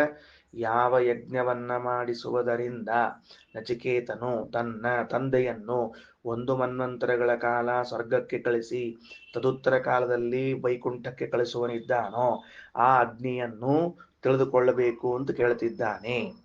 ಯಾವ ಅಗ್ನಿಯ ಬಗ್ಗೆ ಕೇಳ್ತಿದ್ದಾನೆ? ಯಾವ ಅಗ್ನಿಯಲ್ಲಿ ಅಗ್ನಿ ಎಂಬ ಪ್ರತಿಮೆಯಲ್ಲಿ ಭಗವಂತನ ಆರಾಧನೆಯನ್ನ ಮಾಡಿದರೆ ಅದರಿಂದ ಪ್ರೀತನಾದ ಭಗವಂತ ಮಾಡಿದವನನ್ನು 1 ಮನ್ವಂತರಗಳ ಕಾಲ ಸ್ವರ್ಗಕ್ಕೂ ತದುತ್ತರ ಕಾಲದಲ್ಲಿ ಮೋಕ್ಷಕ್ಕೂ ಕರೆದುಕೊಂಡು ಹೋಗ್ತಾನೋ ಅದರ ಬಗ್ಗೆ ಕೇಳ್ತಿದ್ದಾನೆ. ಸ್ವರ್ಗೇ ಲೋಕೆ ನ ಭಯಂ ಕಿಂಚನಾಸ್ತಿ. ಸ್ವರ್ಗಲೋಕದಲ್ಲಿ ಯಾವ ಭಯವೂ ಇಲ್ಲ. ಹಂಗೆಂಗ್ರಿ ಸ್ವರ್ಗಲೋಕದಲ್ಲಿ ಯಾವ ಭಯ ಇಲ್ಲ ಅಂತ ಹೆಂಗಂತೀರಿ? ಸ್ವರ್ಗೇ ಲೋಕೆ ನ ಭಯಂ ಕಿಂಚನಾಸ್ತಿ ಅಂತ ಹೆಂಗಂದ್ರಿ ಅಂದ್ರೆ 1 ಮನ್ವಂತರಗಳ ಕಾಲ ಅಂತೂ ಯಾವ ಭಯ ಇಲ್ಲ. ಏನಾಗಿದ್ರಿ? ಕ್ಷೀಣೆ ಪುಣ್ಯೆ ಮರ್ತ್ಯಲೋಕಂ ವಿಶಂತಿ ಅಂತ ಒಂದು ಮಾತು. ಪುಣ್ಯ ಕ್ಷಯವಾಗಿ ಬಿಟ್ರೆ ಅಲ್ಲಿ ಇದ್ದವರು ನಮ್ಮನ್ನ ಏನ್ ಮಾಡಿಬಿಡ್ತಾರ ಅಂತಂದ್ರ ತಳ ಕಳಿಸ್ಬಿಡ್ತಾರ, ಚಲ್ ಅಂತ ಕಳಿಸ್ಬಿಡ್ತಾರ ಅಷ್ಟೇ ನಮ್ಮ. ಆದ್ರೆ 1 ಮನ್ವಂತರಗಳ ಕಾಲದಷ್ಟು ದೀರ್ಘ ಬದುಕಲಿಕ್ಕಿದ್ರಿಂದ ಸ್ವರ್ಗೇ ಲೋಕೆ ನ ಭಯಂ ಕಿಂಚನಾಸ್ತಿ, ಏನು ಇಲ್ಲ. ನತತ್ರ ತ್ವಂ, ಮುಖ್ಯವಾಗಿ ಹೇಳ್ಬೇಕು ಯಮದೇವರ ಅಂದ್ರೆ ಅಲ್ಲಿ ನೀವಿಲ್ಲ. ನಚಿಕೇತ ಏನಂತಾನ, ಆ ಸ್ವರ್ಗಲೋಕದಲ್ಲಿ ನೀವಿಲ್ಲ ಮರಣವನ್ನ ಕೊಡ್ಲಿಕ್ಕೆ. ನ ಜರಯಾ ಬಿಭೇತಿ, ವೃದ್ಧಾಪ್ಯ ಬರುವುದಿಲ್ಲ. ಎಲ್ಲಿ? ಸ್ವರ್ಗದಲ್ಲಿ. ಆಶ್ಚರ್ಯ, ಸ್ವರ್ಗದಾಗಿದ್ದವ್ರು ಯಾರು ರಿಟೈರ್ಡ್ ಆಗೇ ಇಲ್ಲ ಇಲ್ಲಿ ತನಕನು. ಸ್ವರ್ಗದಾಗಿದ್ದವ್ರು ಯಾರಿಗೂ ಸೀನಿಯರ್ ಸಿಟಿಜನ್ ಕಾರ್ಡ್ ಇಲ್ಲ, ರಿಟೈರ್ಡ್ ಆಗಿಲ್ಲ, ಕನ್ಸೆಷನ್ ಇಲ್ಲ ಸೀನಿಯರ್ ಸಿಟಿಜನ್ ಅಂತ. ಇಲ್ಲೇ ಪಾಪ ಏನು ಯಾರು ಇಲ್ಲೇ ಇಲ್ಲ. ಆಮೇಲೆ ಉಭೇ ತೀರ್ಥ್ವೇ ಅಶನಾಯ ಪಿಪಾಸೆ, ಅಲ್ಲಿ ಅಶನಾಯ ಪಿಪಾಸೆ ಉಭೇ ತೀರ್ಥ್ವ, ಹಸಿವಿನೀರಡಿಕೆಗಳನ್ನ ದಾಟಿಕೊಂಡಿರ್ತೇವೆ. ಎಲ್ಲಿ? ಸ್ವರ್ಗಲೋಕದಲ್ಲಿ. ಶೋಕಾತಿಗೋ ಮೋದತೆ ಸ್ವರ್ಗಲೋಕೆ, ದುಃಖವಿಲ್ಲದೆ ಸ್ವರ್ಗಲೋಕದಲ್ಲಿ ಆನಂದದಿಂದಿರ್ತೀವಿ ಅಂತ. ಅಲ್ರಿ, 1 ಮಂತ್ರದಲ್ಲಿ 2 ಬಾರಿ ಯಾಕೆ ಸ್ವರ್ಗ ಬರಬೇಕು ಅಂತ ಕೇಳಿದ್ರೆ ಅದಕ್ಕೆ ವ್ಯಾಖ್ಯಾನಕಾರ ತಿಳಿಸ್ತಾರೆ. ಮೊದಲಿನ ಸ್ವರ್ಗ ಅಂದ್ರೆ ನಾವು ತಿಳ್ಕೊಂಡಿರುವಂತಹ ಪ್ರಸಿದ್ಧ ಲೋಕ. 2ನೇ ಸ್ವರ್ಗಲೋಕ ಅಂದ್ರೆ ವಿಷ್ಣು ಲೋಕ ಅಂತ ಅರ್ಥ. ಬರ್ಕೊಂಡು ಇಟ್ಕೊಳ್ರಿ. 2ನೇ ಬಾರಿ ಸ್ವರ್ಗಲೋಕ ಅಂತ ಬಂದದ್ದು ವಿಷ್ಣು ಲೋಕ. ಶೋಕಾತಿಗೋ ಮೋದತೆ, ನಾವು ಇದನ್ನ ನಿನ್ನೆ ಪಾಠದಲ್ಲಿ ತಿಳಿದಿದ್ದೇವೆ. ಏನಂತ? ಅಂದ್ರೆ 1 ಮನ್ವಂತರಗಳ ಕಾಲ ಯಾರವರು? ಉದ್ದಾಲಕರು ಸ್ವರ್ಗದಲ್ಲಿ ವಾಸ ಮಾಡಿ ಅನಂತರದಲ್ಲಿ ಎಲ್ಲಿ ಹೋಗ್ತಾರವರು? ಮತ್ತ ವಿಷ್ಣು ಲೋಕಕ್ಕೆ ಮೋಕ್ಷಕ್ಕೆ ಹೋಗ್ತಾರ ಎಂಬ ಅಂಶವನ್ನ ಈ ಮಾತಿನ ಆಧಾರದಲ್ಲೇ ಬರೆದದ್ದು. ಸೊ ಸ್ವರ್ಗೇ ಲೋಕೆ ನ ಭಯ. 2 ಸ್ವರ್ಗ ಅಂದ್ರೆ ಒಂದು ಪ್ರಸಿದ್ಧ ಸ್ವರ್ಗ, ಇನ್ನೊಂದು ವೈಕುಂಠ. ಸ್ವರ್ಗೇ ಲೋಕೆ ನ ಭಯಂ ಕಿಂಚನಾಸ್ತಿ ನ ತತ್ರ ತ್ವಂ ನ ಜರಯಾ ಬಿಭೇತಿ ಉಭೇ ತೀರ್ಥ್ವೇ ಅಶನಾಯ ಪಿಪಾಸೆ ಶೋಕಾತಿಗೋ ಮೋದತೆ ಸ್ವರ್ಗಲೋಕೆ. ಅಂದ್ರೆ ಎಲ್ಲಾರು ಸ್ವರ್ಗಕ್ಕೆ ಹೋದವರು ಹಿಂಗ್ ಹೋಗಂಗಿಲ್ಲ. ಹಂಗ ಸ್ವರ್ಗಕ್ಕೆ ಹೋದವರೆಲ್ಲ ಸ್ವರ್ಗದಾಗಿರೋದು ವೈಕುಂಠಕ್ಕೆ ಹೋಗೋದು ಹಿಂಗ್ ತಿಳ್ಕೊಬೇಡ್ರಿ. ಇದೊಂದು ವಿಶೇಷವಾದ ಯಜ್ಞ. ಯಾವ ವಿಶೇಷವಾದ ಯಜ್ಞವನ್ನ ಮಾಡುವುದರಿಂದಾಗಿ 1 ಮನ್ವಂತರಗಳ ಕಾಲ ಸ್ವರ್ಗ, ತದುತ್ತರ ಕಾಲದಲ್ಲಿ ಮೋಕ್ಷ. ಅಂದ್ರೆ ಮೋಕ್ಷಕ್ಕೆ ಹಂಗಾರ ಅಪರೋಕ್ಷ ಜ್ಞಾನಾದಿಗಳೆಲ್ಲ ಬ್ಯಾಡೇನು, ಬರೀ ಈ ಯಜ್ಞ ಸಾಕೇನು ಅಂತ ಅನ್ಕೊಂಡ್ರೆ, ಅಪರೋಕ್ಷ ಜ್ಞಾನ ಮಾಡಿಕೊಂಡವರು ಮಾಡಿದ ಯಜ್ಞದ ಫಲವಾಗಿ 1 ಮನ್ವಂತರಗಳ ಕಾಲ ಸ್ವರ್ಗವು, ಉತ್ತರ ಕಾಲದಲ್ಲಿ ಮೋಕ್ಷವು ಸಿಗುವಂತಹದ್ದಾಗಿದೆ. ಇದು ಇದರ ಅಭಿಪ್ರಾಯ. ಇದು ಇಲ್ಲಿ ಚರ್ಚೆ ನಡೆದಿದ್ದು ಅಪರೋಕ್ಷ ಜ್ಞಾನಿಗಳ ಚರ್ಚೆ ನಡೆದ ಹೊರತಾಗಿ ಸಾಮಾನ್ಯರು ಮಾಡುವಂತಹ ಯಜ್ಞ ಚರ್ಚೆ ಇಲ್ಲ. ಅದ್ ಹೆಂಗ್ ಗೊತ್ತಾಯ್ತು ನಿಮಗೆ ಅಪರೋಕ್ಷ ಜ್ಞಾನಿಗಳದ್ದು ಅಂದ್ರೆ ವೇದದಲ್ಲಿ ವೇದೋಕ್ತರಾದ ಋಷಿಗಳು ಬಂದಿದ್ದಾರೆ ಅಂತಂದ ಮೇಲೆ, ಅಂದ್ರೆ ವೇದದ್ರಷ್ಟಾರರಾದ ಋಷಿಗಳು ಬಂದಿದ್ದಾರೆ ಅಂದ್ಮೇಲೆ ಅಪರೋಕ್ಷ ಜ್ಞಾನಿಗಳು. ಅಪರೋಕ್ಷ ಜ್ಞಾನಿಗಳಾದ ಉದ್ದಾಲಕ, ನಚಿಕೇತ ಇವರ ಸಂವಾದದಲ್ಲಿ ಬಂದಾಗ ಅಂಥವರು ಏನ್ ಮಾಡಬೇಕು ಅಂತಂದ್ರೆ ಸ್ವರ್ಗವನ್ನ ಪಡಿಬೇಕು. ಸ್ವರ್ಗವನ್ನ ಪಡೆದು ಮುಂದೆ ಏನ್ ಮಾಡ್ಬೇಕು, ಮೋಕ್ಷವನ್ನ ಪಡಿಬೇಕು ಅಂತ. ಮತ್ತೆ ಅದ್ಮೇಲೆ ಒಂದು ಪ್ರಶ್ನೆ ಬರ್ತದೆ. ಏನ್ ಪ್ರಶ್ನೆ ಬರ್ತದೆ ಅಲ್ರಿ, ಪುರುಷಾರ್ಥೋತ ಶಬ್ದಾದಿತಿ ಬಾದರಾಯಣ ಅಂತ ಒಂದು ಸೂತ್ರ ಅದ. ಅಪರೋಕ್ಷ ಜ್ಞಾನದಿಂದಲೇ ಎಲ್ಲಾ ಪುರುಷಾರ್ಥಗಳು ಆಗ್ತಾವ ಅಂತ ಇದ್ದುದರಿಂದ ಮತ್ತ ಅಪರೋಕ್ಷ ಜ್ಞಾನದ ಬಲದಿಂದಲೇನೆ ಮತ್ತ ಸ್ವರ್ಗ ಆಗ್ತಿರುವಂತಹ ಕಾಲದಲ್ಲಿ ಮತ್ತೆ ಯಜ್ಞ ಮಾಡಿ ಯಾಕೆ ಮಾಡ್ಬೇಕು ಅಂತ ಕೇಳಿದ್ರೆ ಅದಕ್ಕಲ್ಲಿ 3 ವಿಕಲ್ಪಗಳನ್ನ ರಘುತ್ತಮ ಸ್ವಾಮಿಗಳು ಭಾವಬೋಧದಲ್ಲಿ ತಿಳಿಸ್ತಾರೆ. ಏನು ಅಂದ್ರೆ ಉತ್ತಮರು, ಮಧ್ಯಮರು, ಅಧಮರು. ಉತ್ತಮರಿಗೆ ಅಪರೋಕ್ಷ ಜ್ಞಾನದಿಂದ ಎಲ್ಲಾ ಸಿಗುತ್ತಾವ. ಮಧ್ಯಮರಿಗೆ ಅಪರೋಕ್ಷ ಜ್ಞಾನದಿಂದ ಮತ್ತ ಮೇಲಿಂದ ಇದು ಏನಾಗ್ತದ, ಕೆಲವು ಸಿಗುತ್ತಾವ, ಕೆಲವು ಸಿಗಂಗಿಲ್ಲ. ಅಧಮರಿಗೆ ಅಪರೋಕ್ಷ ಜ್ಞಾನದಿಂದ ಸಿಗುವಂತಹ ಫಲಗಳಲ್ಲಿ ಬಲ ತುಂಬುವುದಕ್ಕಾಗಿ ಕರ್ಮ ಮಾಡಲೇಬೇಕು ಮತ್ತೆ ಅಂತ ವ್ಯವಸ್ಥೆ ಮಾಡ್ತಾರೆ. ಹಿಂಗಾಗಿ 3 ವಿಕಲ್ಪಗಳಿದ್ದರಿಂದ ಉದ್ದಾಲಕರೆನಿಸಿಕೊಂಡವರು ಅಪರೋಕ್ಷ ಜ್ಞಾನದ ಬಲದಿಂದ ಪಡೆಯುವ ಸ್ವರ್ಗದಲ್ಲಿ ಸಹಾಯ ಮಾಡುವಂತಹದ್ದು ಯಾವುದು ಅಂದ್ರೆ ಈ ಯಜ್ಞ. ಅದರಿಂದ ಉದ್ದಾಲಕರ ಅಪರೋಕ್ಷ ಜ್ಞಾನದಿಂದ ಸ್ವರ್ಗ ಸಿಗುತ್ತಿದ್ರೂ ಅದಕ್ಕೆ ಬಲಿಷ್ಠವನ್ನಾಗಿ ಮಾಡಿ ಸಹಾಯಕ ಅದಕ್ಕೆ ಯಜ್ಞ ಮಾಡಿದ್ದಾರೆ. ಅಂತಹ ಯಜ್ಞದ ಪ್ರಭಾವದಿಂದ ಸ್ವರ್ಗಕ್ಕೆ ಹೋಗಿ ತದುತ್ತರ ಕಾಲದಲ್ಲಿ ಮೋಕ್ಷವನ್ನು ಪಡಿತಾರೆ. ಇತಿ ಸರ್ವಂ ಚತುರಸ್ರಂ. ಮುಂದ ಮೋದತೆ ಅಪರೋಕ್ಷ ಜ್ಞಾನಿಗಳಲ್ಲಿ ಉತ್ತಮರಾದವರಿಗೆ ಜ್ಞಾನ ಬಲದಿಂದಲೇ ಐಹಿಕ ಪಾರತ್ರಿಕ ಎರಡೂ ಸಿಗುತ್ತದೆ. ಐಹಿಕ ಪಾರತ್ರಿಕ ಎರಡೂ ಸಿಗುತ್ತದೆ. ಕೆಲವರಿಗೆ ಐಹಿಕವಾದ ಪತ್ನಿ ಪುತ್ರಾದಿಗಳು ಸಿಗುತ್ತದೆ, ಪಾರತ್ರಿಕ ಸಿಗಂಗಿಲ್ಲ, ಸ್ವರ್ಗಾದಿಗಳು ಸಿಗಂಗಿಲ್ಲ. ಎರಡನೇದವರು. ಮೂರನೇದವರು ಅವರಿಗೆ ಐಹಿಕವೂ ಸಿಗೋದಿಲ್ಲ, ಪಾರತ್ರಿಕವೂ ಸಿಗೋದಿಲ್ಲ, ಅದರಿಂದ ಮೋಕ್ಷ ಮಾತ್ರ ಸಿಗ್ತಿರ್ತದೆ. ಗೊತ್ತಾಯ್ತಾ? ಮೂರನೇದವರಿಗೆ ಐಹಿಕ ಪಾರತ್ರಿಕ ಹೆಂಡತಿ ಮಕ್ಕಳು ಎಂಬ ಫಲ ಇರಬಹುದು, ಸ್ವರ್ಗ ಎಂಬ ಫಲ ಇರಬಹುದು, ಅದು ಸಿಗೋದಿಲ್ಲ, ಮೋಕ್ಷ ಸಿಗುತ್ತದೆ. ಇದು ಅಧಮರು. ಮಧ್ಯಮರಿಗೆ ಪತ್ನಿ ಪುತ್ರಾದಿಗಳು ಸಿಗುತ್ತಾರೆ, ಅದರ ಸ್ವರ್ಗಾದಿಗಳು ಸಿಗೋದಿಲ್ಲ, ಅಂದ್ರೆ ಅವರ ಅಪರೋಕ್ಷ ಜ್ಞಾನಕ್ಕೆ ಅಷ್ಟು ತಾಕತ್ತಿರಂಗಿಲ್ಲ. ಉತ್ತಮರಿಗೆ ಸ್ವರ್ಗವೂ ಸಿಗುತ್ತದೆ, ಪತ್ನಿ ಪುತ್ರಾದಿಗಳು ಸಿಗುತ್ತದೆ, ಮೋಕ್ಷವೂ ಸಿಗುತ್ತದೆ. ಹಿಂಗ 3 ರೀತಿಯಿಂದ ವಿಕಲ್ಪವನ್ನು ಮಾಡ್ಯಾರ. ಸರಿ ಆಯ್ತಾ? ಈಗ 3 ವಿಕಲ್ಪ ಗೊತ್ತಾಯ್ತಾ? ಸರಿ. ಅಪರೋಕ್ಷ ಜ್ಞಾನದಿಂದ ಅಪರೋಕ್ಷ ಜ್ಞಾನದಿಂದ ಅವಂಗ ಲೌಕಿಕನೂ ಇಲ್ಲ, ಪಾರತ್ರಿಕನೂ ಇಲ್ಲ ಅಂದ್ರೆ ಏನ್ ಪ್ರಯೋಜನ ಅಂದ್ರೆ ಇಲ್ಲಿ ಪಾರತ್ರಿಕ ಶಬ್ದದಿಂದ ಸ್ವರ್ಗಾದಿಗಳನ್ನು ವಿವರಣೆ ಮಾಡಿದ್ದೀವಿ. ಅವನ್ ಕುಬೇರನ ಮನೆಗೆ ಹೋಗ್ಬೇಕು ಅಂತ ಇಚ್ಛಾ ಬಂತು, ಆಮೇಲೆ ಅವಂಗ ಇಲ್ಲ ವರುಣನ ಮನೆಗೆ ಹೋಗ್ಬೇಕು ಅಂತ ಇಚ್ಛಾ ಬಂತು, ಸತ್ಯಲೋಕಕ್ಕೆ ಹೋಗ್ಬೇಕು ಅಂತ ಇಚ್ಛಾ ಬಂತು. ಅವೆಲ್ಲ ಸಿಗೋದಿಲ್ಲ ಅವನಿಗೆ. ಆ ಹೊತ್ತಿನೊಳಗ ಅಂತಹದ್ದು ಯಜ್ಞ ಮಾಡಿ ತಪಸ್ಸು ಮಾಡಿ ಪಡ್ಕೋಬೇಕು. ಮತ್ತೆ ಹಂಗಾರೆ ಅಪರೋಕ್ಷ ಜ್ಞಾನ ಎದಕ್ಕೆ ಬಂತು ಅಂದ್ರೆ ಅದು ಮೋಕ್ಷಕ್ಕೆ ಸಂಬಂಧಪಟ್ಟದ್ದು. ಮೋಕ್ಷ ಸಿಕ್ಕೇ ಸಿಗ್ತದೆ. ಉತ್ತಮರಿಗಿರಬಹುದು, ಮಧ್ಯಮರಿಗಿರಬಹುದು, ಅಧಮರಿಗಿರಬಹುದು, ಮೋಕ್ಷ ಕನ್ಫರ್ಮ್. ಓಂ ಅನಿಯಮಃ ಸರ್ವೇಶಾಂ ಓಂ ಸೂತ್ರ. ಯಾರ್ಯಾರಿಗೆ ಅಪರೋಕ್ಷ ಜ್ಞಾನ ಆಗ್ಯದ ಅಷ್ಟರು ಮೋಕ್ಷಕ್ಕೆ ಹೋಗೋವ್ರೆ. ಮೋಕ್ಷೇತರವಾದ ಪುರುಷಾರ್ಥಗಳಲ್ಲಿ ವಿಚಾರ ಇದೆ. ಮೋಕ್ಷೇತರ ಪುರುಷಾರ್ಥಗಳಲ್ಲಿ ವಿಚಾರ. ಓಕೆನಾ? ರೈಟ್. ನಚಿಕೇತನಿಗೆ ಯಮನ ಮನೆಗೆ ದಾರಿಯಲ್ಲಿ ಬರುವಾಗ ಪ್ರಕೃತಿ ಸಹಾಯ ಮಾಡಿತು, ದೇವತೆಗಳು ಸಹಾಯ ಮಾಡಿದ್ರು. ಯಾಕೆ ಹಿಂಗ ಅಂದ್ರೆ ಅವನ ಭವಿತವ್ಯದಲ್ಲಿ ಏನಾಗ್ಬೇಕಾಗ್ಯದ ಅದಕ್ಕಿದು ಕೋರ್, ಅದಕ್ಕೆ ಜೊತೆಗೆ ಹೋಗುವಂಗ ವ್ಯವಸ್ಥೆ ಮಾಡಿಕೊಟ್ಟಿರ್ತಾರೆ ಯಾವಾಗ್ಲೂ. ನಮ್ ಜೀವನದೊಳಗೂ ಅಷ್ಟೇ. ಅದಕ್ಕೆ ಶ್ರೀಮದಾಚಾರ್ಯ ತಾತ್ಪರ್ಯದಲ್ಲಿ ಹೇಳುವಾಗ ಒಂದು ಸೂತ್ರಪ್ರಾಯವಾದ ಮಾತು ಹೇಳ್ತಾರೆ. ತನುಭೃತ್ ಸ್ವಭಾವ ಸಂಭೂತಯೇ ಭವತಿ ಭೂತಿ ಕೃದೇವ ಭೂತ್ಯಾಹ. ತನುಭೃತ್ ಸ್ವಭಾವ ಸಂಭೂತಿ, ಜೀವರಾಶಿಗಳ ಸ್ವಭಾವದ ಅಭಿವ್ಯಕ್ತಿಗೆ ಏನೇನು ಬೇಕೋ ಪ್ರಕೃತಿ ಅದನ್ನ ಮಾಡಿಕೊಡುತ್ತದೆ. ಭಗವಂತ ಅದನ್ನ ಮಾಡಿಕೊಡ್ತಾನೆ, ದೇವತೆಗಳು ಅದನ್ನ ಮಾಡಿಕೊಡ್ತಾರೆ. ಅಂದ್ರೆ ಇವ್ದು ಎಲ್ಲಾರದು ಪರ್ಪಸ್ ಏನು ಅಂತ ಕೇಳಿದ್ರೆ ನಮ್ಮ ಸ್ವಭಾವದ ಅಭಿವ್ಯಕ್ತಿ ಏನ್ ಬೇಕೋ ಅದಿಷ್ಟನ್ನು ಮಾಡೋದು ಅವ್ರ ಸ್ವಭಾವ. ನೀವು ಕೇಳಿದ ಪ್ರಶ್ನೆ ಬಹಳ ಚಲೋ ಆಯ್ತು, ಒಳ್ಳೆ ಪ್ರಶ್ನೆ ಕೇಳಿದ್ರಿ. ಅದಕ್ಕೆ ಏನಾಯ್ತು ಅಂದ್ರೆ ತಾತ್ಪರ್ಯ ಹೇಳಿದ ವಾಕ್ಯ ನೆನಪಾಯ್ತು. ಸರ್ವಜ್ಞಾಚಾರ್ಯರು ಅಂದ್ರೆ ಶ್ರೀಮದಾಚಾರ್ಯ ಎಂಬುದಕ್ಕೆ ದೃಷ್ಟಾಂತ ನೋಡ್ರಿ, ನೆನಪಿಟ್ಟುಕೊಳ್ರಿ. ಸರ್ವಜ್ಞಾಚಾರ್ಯರು ರೋಮಾಂಚನ ಆಗ್ತದೆ. ಇವೆಲ್ಲ ಓದಿದ್ರೆ ಬಹಳ ರೋಮಾಂಚನ ಆಗ್ತದೆ. ಎಲ್ಲೂ ತಾತ್ಪರ್ಯದಾಗ ಒಂದು ವಾಕ್ಯ, ತನುಭೃತ್ ಸ್ವಭಾವ ಸಂಭೂತಯೇ, ನಮ್ಮ ಯೋಗ್ಯತಾ ಅಭಿವ್ಯಕ್ತ ಆಗಬೇಕು ಅಂತ ನಮ್ಮನ್ನು ಸೃಷ್ಟಿಗೆ ತರ್ತಾನೆ ದೇವರು ಅಂತಂದ್ರೆ ಎಲ್ಲರೂ ಅದಕ್ಕೆ ಬೆನ್ನತ್ತಿ ಬಿಡ್ತಾರೆ. ಆದ್ದರಿಂದ ನಚಿಕೇತನ ಭವಿಷ್ಯದಲ್ಲಿ ಏನಾಗೋದಿತ್ತು ಮುಂದೆ ಅಂದ್ರೆ ಈ ಯಮದೇವರ ಕಡೆಯಿಂದ ವರ ತಗೊಂಡು ಭಗವಂತನ ತತ್ವಜ್ಞಾನ ಮಾಡಿಕೊಂಡು ಆ ಅಗ್ನಿಗೆ ನಾಚಿಕೇತ ಅಗ್ನಿ ಅಂತ ಹೆಸರು ಬಂದು ಹಿಂಗೆಲ್ಲ ಇತ್ತು. ಅದೆಲ್ಲ ಆಗುವುದಕ್ಕೆ ವ್ಯವಸ್ಥೆ ಮಾಡಿಕೊಟ್ರು. ಸರಿ ಆಯ್ತಾ? Okay, right. ಪ್ರಕೃತಿ ಅಲ್ಲ ಭಗವಂತ, ಅದೇ ಭಗವಂತ ದೇವತೆಗಳೆಲ್ಲ ನಮ್ಮ ಪ್ರಾರಬ್ಧಕ್ಕೆ ರೈಟ್ ಪ್ಲಾನ್ ಮಾಡಿರ್ತಾರೆ, ಸರಿಯಾಗಿ ವ್ಯವಸ್ಥೆ ಮಾಡಿರ್ತಾರೆ. ಎಲ್ಲಾನು ಎಲ್ಲಾನು ಕಾಲ, ಭೂತಗಳು, ಪ್ರಕೃತಿ, ದೇವತೆಗಳು, ಕರ್ಮ, ಪ್ರತಿಯೊಂದು ನಮ್ಮ ಸ್ವಭಾವದ ಅಭಿವ್ಯಕ್ತಿಗೆ ಹೆಲ್ಪ್ ಮಾಡೋದು. ನಾವ್ ಯಾವುದನ್ನು ನಿಷೇಧಾತ್ಮಕವಾಗಿ ತೆಗೆದುಕೊಳ್ಳುವ ಅವಶ್ಯಕತೆ ಇಲ್ಲವೇ ಇಲ್ಲ. ದೊಡ್ಡ ಕೆಲಸ. ಹಾ ಸರಿ, ಮುಂದ 2 ಸರ್ತಿ ಹೇಳಿದ್ರು. 12ನೇ ಮಂತ್ರ ಏನಂತಾರ? ಸತ್ವಮಗ್ನಿಂ ಸ್ವರ್ಗ ಮಧ್ಯೇಶಿ ಮೃತ್ಯೋ ಪ್ರಬ್ರೂಹಿತಂ ಶ್ರದ್ಧದಾನಾಯ ಮಹ್ಯಂ ಸ್ವರ್ಗಲೋಕ ಅಮೃತತ್ವಂ ಭಜಂತೆ ಏತದ್ವಿತೀಯೇನ ವರ್ಣೇ ವರೇಣ. ಮೊದಲು ಯಾವ ಅಗ್ನಿಯ ಬಗ್ಗೆ ಕೇಳಬೇಕಾಗಿತ್ತೋ ಅದರ ಬಗ್ಗೆ ನಚಿಕೇತನೇ ಪ್ರವಚನ ಮಾಡಿಬಿಟ್ಟ 11ನೇ ಮಂತ್ರದಾಗ. ಈಗ 12ನೇ ಮಂತ್ರದಾಗ ಸಹಾ ತ್ವಂ, ಆ ಯಮ ನೀನೇನ್ ಮಾಡಿದ್ದಿ? ಅಗ್ನಿಂ ಸ್ವರ್ಗ್ಯಂ ಅಗ್ನಿಂ ಅದ್ದೇಶಿ, ಸ್ವರ್ಗ ಸಾಧನವಾದ ಅಗ್ನಿಯನ್ನ ಅದ್ದೇಶಿ ತಿಳಿದುಕೊಂಡಿದ್ದೀ. ಅದು ನಿನಗೆ ಗೊತ್ತದ, ಚಂದಾಗಿ ಗೊತ್ತದ.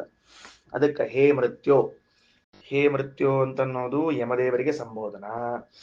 ಎಲೆ ಯಮದೇವರೇ, ಮೃತ್ಯೋ, ಹೇ ಮೃತ್ಯೋ, ಎಲೆ ಯಮನೇ, ಏನ್ರಿ ಅದು ಸಂಬೋಧನೆ ಸೂಚಿಸುವ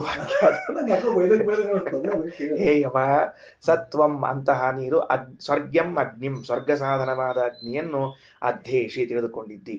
ಅದಕ್ಕೆ ಪ್ರಬ್ರೂಹಿ, ಅದನ್ನು ನನಗೆ ಹೇಳು. ತಮ್, ಅದನ್ನು ನನಗೆ ಹೇಳು. ಯಾರಿಗೆ? ಶ್ರದ್ಧದಾನಾಯ ಮಹ್ಯಂ. ನೋಡ್ರಿ, ವಿದ್ಯಾ ಕಲಿಬೇಕಾದ್ರೆ ಶ್ರದ್ಧಾ ಇರ್ಬೇಕು. ನಚಿಕೇತ ಅಂತಾನ, ಮಹ್ಯಂ ಶ್ರದ್ಧದಾನಾಯ ತಂ ಬ್ರೂಹಿ, ನಾನು ಶ್ರದ್ಧೆಯಿಂದ ಕಲಿತೀನಿ, ನಿನಗೆ ಅದನ್ನ ಪ್ರವಚನ ಮಾಡಿ ನನಗೆ. ಆ ಶ್ರದ್ಧಾ ಹೆಂಗಿತ್ತು ಎಂಬುದು ಇಮಿಡಿಯೇಟ್ ನೆಕ್ಸ್ಟ್ ಮಂತ್ರದಾಗ ಗೊತ್ತಾಗ್ಬಿಡ್ತಾರೆ. ಭಾರಿ ಚಂದದ ಅವ್ ಶ್ರದ್ಧಾ ಎಷ್ಟಿತ್ತು ಎಂಬುದು.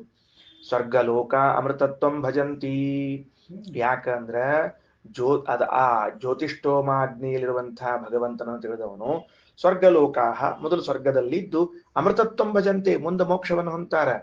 ಪ್ರಥಮಂ ಸ್ವರ್ಗಲೋಕಾಹ, ಮೊದಲು ಸ್ವರ್ಗದಲ್ಲಿ ಇರ್ತಾರೆ, ಆಮೇಲೆ ಅಮೃತತ್ವಂ ಭಜಂತಿ, ಆಮೇಲೆ ಮೋಕ್ಷವನ್ನು ಪಡಿತಾರೆ. ಏತತ್ ದ್ವಿತೀಯೇನ ವೃಣೇ ವರೇಣ, ಇದು ನನಗೆ 2ನೇ ವರವಾಗಿ ಕೊಡು. ಸರಿ ಆಯ್ತಾ?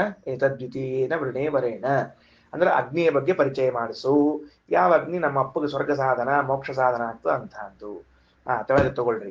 ಸ್ವರ್ಗ ಬೈಪಾಸ್ ಮಾಡಿ ಡೈರೆಕ್ಟ್ ಮೋಕ್ಷ ಅಂತ ಇಲ್ಲ, ನನಗೆ ಹೋಗ್ಬೇಕು ಅಂತ ಇಚ್ಛಾ ಅದ, ಅದಕ್ಕೆ ಅವ್ರಿಗೆ ಹೌದೌದು ಎಲ್ಲಾರ್ಗೆ ಯಾಕೆ ಅದೇನ ಮುದ್ರೆ ಏನ್ ಎಲ್ಲಾರು ಹಾಕ್ಸ್ಕೋಬೇಕು ಅನ್ಲಿಕ್ಕೆ? ಮುದ್ರೆ ಆಗಿದ್ರೆ ಎಲ್ಲಾರು ಹಾಕ್ಸ್ಕೋಬೇಕಪ್ಪ. ಅದೇನ ಊಟದ ಬೇಕಾದ್ರೆ ಮಾಡ್ಬೋದು, ಬೇಡ ಬಿಡಬಹುದು. ಅದಕ್ಕ ಇಲ್ಲಿ ಅಗ್ನಿಂ ಸ್ವರ್ಗ ಮಧ್ಯೇಶಿ, ಸ್ವರ್ಗ ಸಾಧನವಾದ ಅಗ್ನಿಯನ್ನ ಅಂದ ಬಿಟ್ರೆ, ಹಂಗಾರೆ ಜಡವಾದ ಅಗ್ನಿ ಅಥವಾ ಅಗ್ನಿ ದೇವತೆಯೇ ಸ್ವರ್ಗವನ್ನು ಕೊಡಿಸಿಬಿಡುತ್ತಾನ ಅಂತ ಪ್ರಶ್ನೆ ಬರ್ತದೆ. ಅದಕ್ಕೆ ಅಲ್ಲ, ಅಗ್ನ್ಯಂತರ್ಗತನಾದ ಭಗವಂತನೇ ಸ್ವರ್ಗ ಸಾಧನ. ಅದನ್ನ ಆಚಾರ ತಾತ್ಪರ್ಯದಲ್ಲಿ ಅಗ್ರತ್ವಾತ್ ಅಗ್ನಿನಾಮಾಸೌ ನಾಚಿಕೇತ ಅಗ್ನಿಗೋ ಹರಿಹಿ, ನಾಚಿಕೇತ ಅಗ್ನಿಯಲ್ಲಿ ಇರುವ ಅಂದ್ರೆ ಇನ್ನು ಮುಂದೆ ಆ ಅಗ್ನಿ ನಾಚಿಕೇತನ ಹೆಸರಿನಿಂದ ಪ್ರಸಿದ್ಧ, ನಚಿಕೇತನ ಹೆಸರಿನಿಂದ ಪ್ರಸಿದ್ಧವಾಗುವುದಿದೆ. ಅದಕ್ಕೆ ಯಾವುದು ಮುಂದೆ ಆಗೋದದ ಅದನ್ನ ಮೊದಲೇ ವ್ಯವಹಾರ. ನಾಚಿಕೇತಾಗ್ನಿಗೋ ಹರಿಹಿ, ನಾಚಿಕೇತಾಗ್ನಿಯಲ್ಲಿರುವಂತಹ ಪರಮಾತ್ಮನು ಅಗ್ನಿ ಅಂತ ಹೆಸರು ಉಳ್ಳವನಾಗ್ಯಾನ. ಯಾಕ? ಅಗ್ರ್ಯತ್ವಾತ್, ಎಲ್ಲರಿಗೂ ಅಗ್ರಸ್ಥಾನದಲ್ಲಿ ಇದ್ದದ್ರಿಂದ ಅವಂಗ ಅಗ್ನಿ ಅಂತ ಕರೀತಾರೆ. ಬರ್ಕೊಳ್ರಿ, ಭಗವಂತನಿಗೆ ಅಗ್ನಿ ಎಂದು ಕರೆಯುವುದು ಅಗ್ರಸ್ಥಾನದಲ್ಲಿ ಇದ್ದದ್ದರಿಂದ.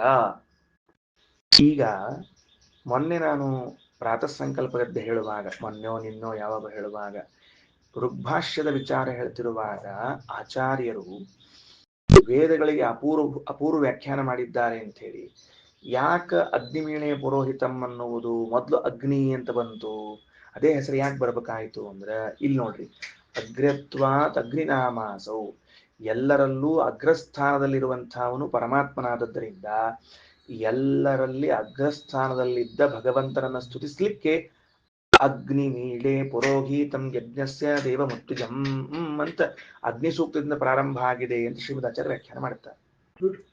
ಎಷ್ಟು ಮಹತ್ವದ್ದು, ಎಲ್ಲ ವ್ಯಾಲಿಡ್, ಅದು ರೀಸನ್ ಕರೆಕ್ಟ್. ಇದು ಯಾಕೆ ಹಿಂಗೆ ಹೇಳ್ಬೇಕು ಅದು ಹಂಗೆ ಇದೆ, ಹಂಗೆಲ್ಲ ಸುಮ್ಸುಮ್ಮನೆ ಏನು ಹೇಳಿದ್ದಿಲ್ಲ. ಅದು ಏತದ್ವೈತತ ಹಾ ಹೌದು ಬರ್ತದೆ ಇವಾಗ ಸರಿ ಹೋತ ಮುಂದ್ ನೋಡ್ರಿ. ಹಾ ಇದೇ ಕರೆಕ್ಟ್. ಅಗ್ರತ್ವಾದಗ್ನಿ ನಾಮಾಸೋ ನಾಚಿಕೇತಾಗ್ನಿಗೋ ಹರಿಹಿ. ಸರಿ, ಇಷ್ಟು ಕೇಳಿದ್ದಕ್ಕೆ 13ನೇ ಮಂತ್ರದಲ್ಲಿ ಮತ್ತೇನ್ ಶುರು ಮಾಡ್ತಾನಂದ್ರೆ ಉತ್ತರ ಕೊಡ್ಲಿಕ್ಕೆ ಶುರು ಮಾಡ್ತಾನ. ಪ್ರತೇ ಬ್ರವೀಮಿ ತದುಮೇ ನಿಬೋಧ. ಬ್ರವೀಮಿ ತೇ ನಿಬೋಧ, ತೇ ಪ್ರಬ್ರವೀಮಿ ನಿನಗೆ ಹೇಳ್ತೀನಿ, ತದು ಮೇ ನಿಬೋಧ ಅದು ನನ್ನಿಂದ ನೀನು ತಿಳಿ. ಅಂದ್ರೆ ನಾನು ನಿನಗೆ ಉಪದೇಶ ಮಾಡ್ತೀನಿ, ನೀ ಕೇಳ್ಕೋ. ಏನು? ಸ್ವರ್ಗ್ಯಮಗ್ನಿಂ, ಸ್ವರ್ಗ ಸಾಧನೀಭೂತವಾದ ಅಗ್ನಿ ಅಂದ್ರೆ ಅಗ್ನ್ಯಂತರ್ಗತನಾದ ಭಗವಂತನ ಸ್ವರೂಪವನ್ನು ನಾ ತಿಳ್ಕೊಂಡಿದ್ದೀನಿ. ನಚಿಕೇತ ಪ್ರಜಾನನ್, ನಚಿಕೇತ ಅನ್ನೋದು ಸಂಬೋಧನಾ ವಿಭಕ್ತಿ, ಅದು ನೆನಪಿಟ್ಟುಕೊಳ್ರಿ. ಹೇ ನಚಿಕೇತನೆ ಅಂತ ಅರ್ಥದಕ್ಕ. ನಚಿಕೇತಸ್ ಶಬ್ದ ಅದು ಹೇ ನಚಿಕೇತ ಅನ್ಬೇಕು, ಪ್ರಥಮ ವಿಭಕ್ತಿ ಏಕವಚನ ಅಲ್ಲ ಮತ್ತದು. ನಚಿಕೇತ ರಾಮ ಅಂತ ಪ್ರಥಮ ವಿಭಕ್ತಿ ಬಂತು ಅಂತ ಅನಬಾರದು. ಮತ್ತೆ ನಚಿಕೇತ ಅಂತ ಅನ್ನೋದು ಸಂಬೋಧನ. ಹೇ ನಚಿಕೇತ ಪ್ರಜಾನನ್, ನಾನು ಆ ಭಗವಂತನ ಬಗ್ಗೆ ತಿಳಿದಿದ್ದೇನೆ. ಯಾರವ ಭಗವಂತ? ಅನಂತ ಲೋಕಾಪ್ತಿಂ ಅಥೋ ಪ್ರತಿಷ್ಠಾಂ ವಿದ್ಧಿ ತ್ವಮೇತಂ ನಿಹಿತಂ ಗುಹಾಯಾಂ. ಏನದು? ಅನಂತ ಲೋಕ ಆಪ್ತಿಂ. ಅನಂತ ಲೋಕ ಅಂದ್ರೆ ಅನಂತನಾದ ಭಗವಂತನ ಲೋಕ, ಅಥವಾ ಶಾಶ್ವತವಾದ ಲೋಕಕ್ಕೆ ಆಪ್ತಿ ಕಾರಣನಾಗಿರುವಂಥವನು. ಅಥೋ ಪ್ರತಿಷ್ಠಾಂ ಅಂದ್ರೆ ಸಮಸ್ತ ಲೋಕಗಳಿಗೆ ಆಧಾರನಾದವನು. ಪ್ರತಿಷ್ಠಾ ಅಂದ್ರೆ ಆಧಾರ. ಮತ್ತು ಗುಹಾಯಾಂ ನಿಹಿತಂ ಎಲ್ಲರ ಹೃದಯ ಗುಹೆಯಲ್ಲಿ ಇರುವಂಥವನು, ಇವನನ್ನು ತಿಳಿ ಅಂತ ಹೇಳ್ತಿದ್ದಾರೆ. ಏನರ್ಥಾತ್ ಈಗ? ಎರಡನೇ ಈ ಮಂತ್ರದಲ್ಲಿ ಏನ್ ಹೇಳಿಕ್ ಶುರು ಮಾಡಿದ್ರು?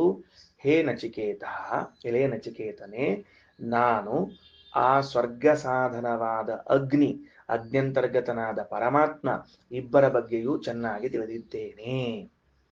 ಅದನ್ನು ನಿನಗೆ ನಾನು ಉಪದೇಶ ಮಾಡುತ್ತೇನೆ. ಆ ಅಗ್ನಿ ಅಂದ್ರೆ ಯಾರು ಅಂದ್ರೆ ಅನಂತ ಲೋಕಗಳಿಗೆ ಸಾಧನವಾದ, ಅನಂತನೆನಿಸಿದ ಭಗವಂತನಿಂದ ದೊರೆಯಲ್ಪಡುವ ಹಾಗೂ ಜಗತ್ತಿಗೆ ಆಧಾರನಾದ, ಎಲ್ಲರ ಹೃದಯ ಗುಹೆಯಲ್ಲಿ ವಾಸ ಮಾಡುವನೇನಿದ್ದಾನೋ ಅವನೇ ಅಗ್ನಿ, ಅಗ್ನ್ಯಂತರ್ಗತನಾದ ಭಗವಂತ ಅಂತ. ನನಗ ಇದನ್ನು ಓದೋ ಕಾಲಕ್ಕೆ ಒಂದು ಮಾತು ಅನಿಸ್ತ್ರಿ. ಏನ್ ಅನಿಸ್ತು ಅಂದ್ರೆ, ಎಷ್ಟು ಸೂಕ್ಷ್ಮ ವಿಷಯದ ಅಲ್ಲ ಇದು. ಯಮದೇವ್ರಿಗೆ ಹೆಂಗ್ ಗೊತ್ತಾಯ್ತು ಅಂದ್ರೆ, ಯಮದೇವರು ಯಮ ಪದವಿಗೆ ಬರುವಾಗ ತತ್ಪೂರ್ವದಲ್ಲಿ ಈ ಎಲ್ಲ ಯಜ್ಞಗಳನ್ನ ಮಾಡಿದ್ದಾರು. ಇಲ್ಲದೆ ಹೋದರೆ ಅವ್ರಿಗೆ ಇಷ್ಟೆಲ್ಲ ಸೂಕ್ಷ್ಮ ವಿಷಯಗಳ ಜ್ಞಾನ ಹೆಂಗಾಗ್ಬೇಕು? ಬರೀ ದೇವತಾ ಅಂತ ಕೈ ಟನ್ ತಿಳಿಸ್ಬಾರ್ದ್ರಿ, ಟನ್ ಗೋಪಾಲ ಆಗ್ಬಾರ್ದು. ಅವರು ಪೂರ್ವದಲ್ಲಿ ಆ ಪದವಿಗೆ ಬರುವುದರಲ್ಲಿ ಮೊದಲು ಎಲ್ಲಾ ಯಜ್ಞಗಳನ್ನ, ದಾನಗಳನ್ನ, ಧರ್ಮಗಳನ್ನ ಮಾಡಿಕೊಂಡು ಬಂದಿರ್ತಾರೆ. ಅದರಿಂದ ಅವರಿಗೆ ಇದು ಗೊತ್ತದ. ಅದಕ್ಕೆ ನಚಿಕೇತ ಪ್ರಜಾನನ್. ಸರಿ, 13 ಆಯ್ತು. ಅದಕ್ಕೆ ಭಾಷ್ಯ ಬರೀತಾರ. ಲೋಕೋ ವಿಷ್ಣೋರನಂತಸ್ಯ ತಜ್ಞಾನ ನಿತ್ಯ ಆಪ್ಯತೆ ಪ್ರತಿಷ್ಠಾ ಸರ್ವಲೋಕಸ್ಯ ಸ ವಿಷ್ಣು ಸರ್ವಹೃದ್ಗತಃ. ಅನಂತಸ್ಯ ವಿಷ್ಣೋಃ ಲೋಕಃ, ಅನಂತನಾದ ಭಗವಂತನ ಲೋಕವನ್ನು ತಜ್ಞಾನ ನಿತ್ಯ ಆಪ್ಯತೆ, ಆ ಭಗವಂತನ ಜ್ಞಾನದಿಂದ ನಿತ್ಯದಲ್ಲಿ ಹೊಂತಾನೆ. ಅಂದ್ರೆ ಶಾಶ್ವತವಾದ ಲೋಕವನ್ನು ಶಾಶ್ವತನಾದ ಭಗವಂತನ ಜ್ಞಾನದಿಂದ ಶಾಶ್ವತವಾಗಿ ಹೊಂದುತ್ತಾನೆ. ಪ್ರತಿಷ್ಠಾ ಸರ್ವಲೋಕಸ್ಯ, ಜಗತ್ತಿಗೆ ಆಧಾರನಾಗಿದ್ದಾನೆ. ಸ ವಿಷ್ಣು ಸರ್ವಹೃದ್ಗತಃ, ಆ ಭಗವಂತನು ಎಲ್ಲರ ಹೃದಯದಲ್ಲಿ ವಾಸ ಮಾಡುತ್ತಾನೆ. ಇದು ಭಾಷ್ಯಾರ್ಥ. ಇನ್ನು 14ನೇ ಮಂತ್ರ. ಲೋಕಾದಿಮಗ್ನಿಂ ತಮುವಾಚ ತಸ್ಮೈ ಯಾ ಇಷ್ಟಕ ಯಾವತೀರ್ವಾ ಯಥಾವಾ ಸ ಚಾಪಿ ತತ್ ಪ್ರತ್ಯವದದ್ಯಥೋಕ್ತಂ ಅಥಾಹ ಮೃತ್ಯು ಪುನರಾಹ ತುಷ್ಟಃ. ತಂ ಲೋಕಾದಿಂ ಅಗ್ನಿಂ ತಂ ಉವಾಚ ತಸ್ಮೈ, ಯಮದೇವರು ತಸ್ಮೈ ಆ ನಚಿಕೇತನಿಗೆ ಏನ್ ಮಾಡಿದ್ರು? ಲೋಕಾದಿಂ ಸಮಸ್ತ ಲೋಕಗಳಿಗೆ ಆದಿಯಾದ ಅಗ್ನಿಂ ಪರಮಾತ್ಮನನ್ನು ಉವಾಚ ಹೇಳಿದರು. ತಮ್ಮಗ್ನಿಂ ಉವಾಚ ತಸ್ಮೈ, ಆ ನಚಿಕೇತನಿಗೆ ಅಗ್ನ್ಯಂತರ್ಗತನಾದ ಭಗವಂತನ ಬಗ್ಗೆ ಹೇಳಿದರು. ಅಲ್ರಿ ಬರೇ ಭಗವಂತನ ಬಗ್ಗೆ ಕೇಳಿ ಏನ್ ಮಾಡ್ಬೇಕಾಗ್ಯದ? ಯಜ್ಞದ ಬಗ್ಗೆನೂ ಒಂಚೂರು ಹೇಳ್ರಿ. ಮತ್ತ ಅಂದ್ರ ಯಾ ಇಷ್ಟಕ ಯಾವತೀರ್ವ ಯಥಾವ, ಆ ಯಜ್ಞದಲ್ಲಿ ಎಷ್ಟು ಇಟ್ಟಿಗೆಗಳಿರ್ತಾವ, ಎಷ್ಟು ಯಾವ ಆಕಾರದಾಗಿರ್ತದ, ಆ ಇಟ್ಟಿಗೆಗಳಲ್ಲಿ ಆ ಆಕಾರದಲ್ಲಿ ಭಗವಂತ ಹೇಗಿರ್ತಾನ, ಇದನ್ನೆಲ್ಲ ಉಪದೇಶ ಮಾಡಿಬಿಟ್ರು. ಇಷ್ಟಕ ಅಂದ್ರೆ ಇಟ್ಟಿಗೆ ಅಂತ ಅರ್ಥ. ಗೊತ್ತಾಯ್ತಾ? ಇಟ್ಟಂಗಿ ಅಂತ ಕರೀತಾರೆ. ಒಂದು ಹೋಮ ಮಾಡುವಾಗ ಎಷ್ಟು ಇಟ್ಟಂಗಿಗಳನ್ನ ಇಟ್ಟಿರ್ಬೇಕು ಅಂತ ಒಂದು ವ್ಯವಸ್ಥೆ ಅದ. ಇವು ಸಾದಾ ಪಾದ ಹೋಮಕ್ಕೆ ತಲೆಗೆ ಹೋಗ್ಬೇಡ, ಯಾಕಂದ್ರೆ ಗೊತ್ತಾಗಂಗಿಲ್ಲ ನಮಗೆ. ದೊಡ್ಡ ಯಜ್ಞಗಳೇನವ, ಬೃಹತಿ ಸಹಸ್ರ ಅಂತ ಇರ್ತದ. ಆಮೇಲೆ ಅಶ್ವಮೇಧ, ರಾಜಸೂಯ, ಅಥವಾ ಇನ್ನೇನದು ಜ್ಯೋತಿಷ್ಠೋಮ, ಇವೆಲ್ಲ ಯಜ್ಞಗಳನ್ನ ಮಾಡುವಾಗ ಎಷ್ಟು ಇಟ್ಟಂಗಿ ಇಡ್ಬೇಕು ಅವೆಲ್ಲವನ್ನ ಹೇಳ್ತಾ ಇರ್ತಾರಂತ. ಹೆಂಗ್ ಆಕಾರದಾಗ ಇಡ್ಬೇಕು? ಅದು ಕೂರ್ಮ ಆಕಾರದಲ್ಲಿ ಇಡ್ಬೇಕಾ, ಶೇನಾಕಾರದ ಹದ್ದಿನ ಆಕಾರದಲ್ಲಿ ಇಡ್ಬೇಕಾ, ಮತ್ತ ಕೂರ್ಮದ ಆಕಾರದಲ್ಲಿ ಇಡ್ಬೇಕಾ, ಇವೆಲ್ಲ ಹೇಳ್ತಾರಂತ. ಹೌದು, ಶೇನಾಕಾರದಲ್ಲಿ ಇಟ್ಟಿದ್ದ ಹೌದು, ಹಂಗೆ ಇಡ್ಬೇಕಂತದ. ಅದಕ್ಕೆ ಎಷ್ಟು ಇಟ್ಟಂಗಿ ಇಡ್ಬೇಕು ಅಂದ್ರೆ ಅಟ್ಲೀಸ್ಟ್ 360 ಇಟ್ಟಂಗಿ ಇಡ್ಬೇಕಂತ. 360 ಇಟ್ಟಂಗಿ ಇಟ್ಟು ಆಮೇಲೆ ಹೋಮ್ ಮಾಡ್ಬೇಕಂತ ಇಟ್ಟಂಗಿ ಇಟ್ಕೊಳ್ಳಿ ಹೋಮದ ಖರ್ಚು ಮುಗಿದು ಹೋಗ್ಬಿಟ್ಟಿರ್ತಾವ ಒಂದು ಇಟ್ಟಂಗಿ ಇಟ್ಟ ಅಂದ್ರೆ ಹೋಮದ ಖರ್ಚು ಮುಗೀತಲ್ಲಿಗೆ. ಅದಕ್ಕೆ ಏನ್ ಮಾಡ್ತಾರ, ಇಟ್ಟಂಗಿ ಬಿಡ್ರಿ ಕಬ್ಬಣ ತಂದ್ಬಿಟ್ಟಿರ್ತಾರ ಅದನ್ನ ಹೋಮದ ಕೊಂಡ ಟಣ್ ಟಣ್ ಟಣ್ ಮುಗಿದೋದು ಕೆಲಸ. 3 ಟನ್ ಟನ್ ಮುಗಿದೋತು. ಅದಕ್ಕೆ ಇಷ್ಟಕ್ಕ ಯಾವ ತೀರ್ಮಾನ ಇರ್ತಾವ, ಎಷ್ಟ್ ಇಟ್ಟಂಗಿ ಇರ್ತಾವ, ಹೆಂಗಿರ್ತಾವ ಅಂತೆಲ್ಲ ಹೇಳಿದ್ರು. ಹೇಳಿದ ಮೇಲೆ ಮುಂದ್ ನೋಡ್ರಿ ಸ್ವಾರಸ್ಯ. ಆ ನಚಿಕೇತನ ಶ್ರದ್ಧಾ ಎಷ್ಟಿತ್ತು ಅಂದ್ರೆ ಸಚಾಪಿ ತತ್ ಪ್ರತ್ಯವದತ್ ಯಥೋಕ್ತಂ. ಹೇಳಿದ ಕೂಡಲೇ ಭಯಪಟ್ಟು ಬಿಸ್ಬಿಟ್ಟು ನಾನು ತಿರುಗಿ ನಚಿಕೇತ ಯಮದೇವ್ರು ಇನ್ನೂ ಹಿಂಗ್ ಪಾಠ ಹೇಳಿ ಹೇಳಿ ಮುಗಿಸ್ಯಾರ, ತಿರುಗಿ ಅನುವಾದ ಮಾಡಿ ಬಿಟ್ಟವ. ಅಥಾತೋ ಬ್ರಹ್ಮ ಜಿಜ್ಞಾಸಾವಂ ಜನ್ಮ ಶುರು ಮಾಡಿ ಬಿಟ್ಟವ. ಇಷ್ಟು ಬ್ರಿಲಿಯಂಟ್. ಅದಕ್ಕ ಏನ್ ಕರೆದ್ರು ಅಂತಂದ್ರ ಅದಕ್ಕ ಶ್ರದ್ಧದಾನಾಯ ಮಹ್ಯಂ, ಶ್ರದ್ಧೆ ಇರುವ ನನಗೆ ಅಂತ ಕರೆದದ. ಅದಕ್ಕ ನನಗೆ ಎಷ್ಟು ಶ್ರದ್ಧಾ ಅದ ಅಂದ್ರ ನೀವ್ ಹೇಳಿದ್ದನ್ನ ಹಂಗೆ ಒಪ್ಪಿಸ್ತೀನಿ.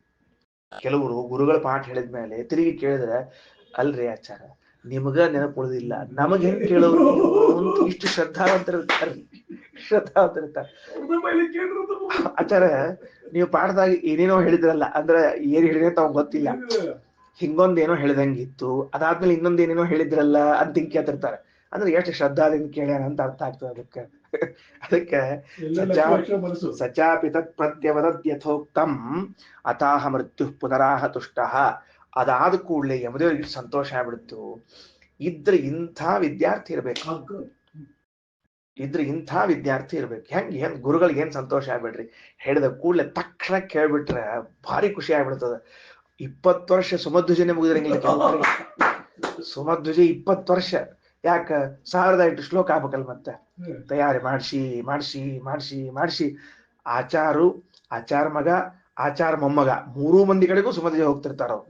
ಏನ್ ನಡೆದದ ಹಿಂದಕ್ಕೆ ಆಚಾರ ಹೇಳ್ತಿದ್ರಿ, ಈಗ ಆಚಾರ ಮಗ ಹೇಳಿಕತ್ತಾರ, ಮುಂದೆ ಮೊಮ್ಮಗ ಹೇಳ್ತಾರ, ಹೋಗ್ತೀವ್ರಿ ಆಚಾರ ನಾವು ಬಿಡುದಿಲ್ಲ, ಯಾಕಂದ್ರೆ ನಮ್ಗೆ ಅಷ್ಟು ಇಷ್ಟ.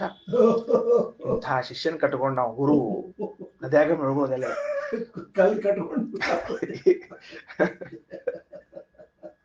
ಏನಂತಾರ ಭಾಷ್ಯದಲ್ಲಿ, ಸಯೇವ ಸರ್ವಲೋಕಾದಿಹಿ ತಂ ಜ್ಞಾತ್ವಾ ಮುಚ್ಚತೆ ಧ್ರುವಂ.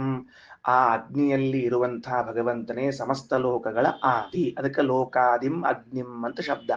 ಅಂದ್ರೆ ಎಲ್ಲ ಲೋಕಗಳ ಸೃಷ್ಟಿಗೆ ಕಾರಣ ಆದದ್ದರಿಂದ ಅವ ಲೋಕಾದಿ ಅಂತ ಕರೆಸಿಕೊಂಡಾನ. ಇನ್ನು ಇಂಥ ಭಗವಂತನನ್ನ ತಿಳ್ಕೊಂಡ್ರ ಮುಚ್ಚತೆ ಧ್ರುವಂ, ನಿಶ್ಚಿತವಾಗಿ ಸಂಸಾರದಿಂದ ಬಿಡುಗಡೆ ಹೊಂತಾನ. ಯಾ ಇಷ್ಟಕಾಹ ಅಂತ ಮಂತ್ರದಲ್ಲಿದೆ. ಯಾ ಇಷ್ಟಕಾಹ ಅಂತ ಮಂತ್ರದಲ್ಲಿ ಇದ್ರ ಅರ್ಥ ಏನು ಅಂತ ಕೇಳಿದ್ರೆ, ಯಾ ಇಷ್ಟಕಾ ದೇವತಾಹ, ಎಷ್ಟು ಇಟ್ಟಂಗಿಗಳು, ಎಷ್ಟು ಇಟ್ಟಂಗಿ ಇಲ್ಲಿರುವ ಭಗವದ್ ರೂಪಗಳು. ಯಾ ಇಷ್ಟಕಾಹ ಅಂದ್ರೆ ಯಾ ಇಷ್ಟಕಾ ದೇವತಾಹ. ಬರೀ ಇಟ್ಟಂಗಿ ತಿಳ್ಕೋಬಾರ್ದು, ಇಟ್ಟಂಗಿ ಒಳಗಿದ್ದ ಭಗವದ್ ರೂಪವನ್ನು ತಿಳ್ಕೋಬೇಕು. ಇಷ್ಟಕಾ ದೇವತಾಂ ವಿಷ್ಣುಂ, ಇಟ್ಟಂಗಿಯಲ್ಲಿ ಅದಕ್ಕೆ ನಿಯಾಮಕನಾಗಿದ್ದ ಭಗವಂತ ಎಷ್ಟು, ಷಷ್ಟ್ಯುತ್ತರ ಶತತ್ರಿಕಂ 360. ಷಷ್ಟಿ ಉತ್ತರ ಶತ ತ್ರಿಕ 60 ಮೇಲಿರುವ 103 360. ಯಥಾವದೇವ ವಿಜ್ಞಾಯ, ಸರಿಯಾಗಿ ತಿಳಿದುಕೊಂಡು, ಮುಚ್ಚತೆ ಕರ್ಮಬಂಧನಾತ್, ಕರ್ಮಬಂಧನದಿಂದ ಅವ ಬಿಡುಗಡೆಯನ್ನು ಹೊಂದುತ್ತಾನ. ಸರಿ ಆಯ್ತಾ? ಇದು ಭಾಷ್ಯ. ಅವ ಹೇಳಿದ ಕೇಳಿ ಇಷ್ಟು ಸಂತೋಷ ಆಗ್ಬಿಟ್ಟಿತ್ತು ಅವಂಗ ಅಂದ್ರೆ, ತಮಬ್ರವೀತ್ ಪ್ರೀಯಮಾಣೋ ಮಹಾತ್ಮ ವರಂ ತವೇಹಾದ್ಯ ದಧಾನಿ ಭೂಯಃ ತವೈವ ನಾಮ್ನಾ ಭವಿತಾಯ ಭಗ್ನಿಃ ಶೃಂಕಾಂ ಚೇಮಾಮನೇಕ ರೂಪಾಂ ಗೃಹಾಣ.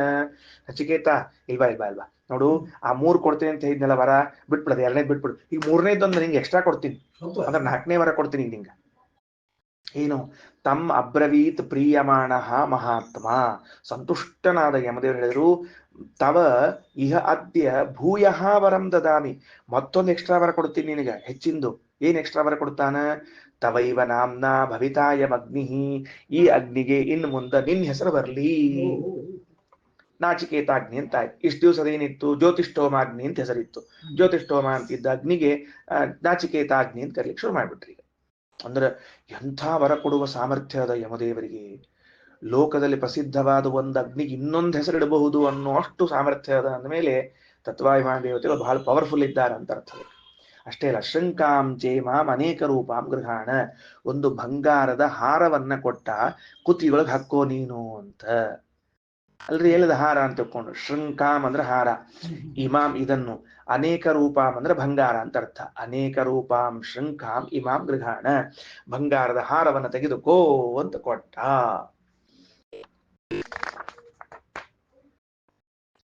ತಿಳಿತಾ? ಬಂಗಾರ ಹಾರ ಕೊಟ್ಟ ಅಂತ ತಿಳ್ಕೊಂಡು ಹೇಳಿ.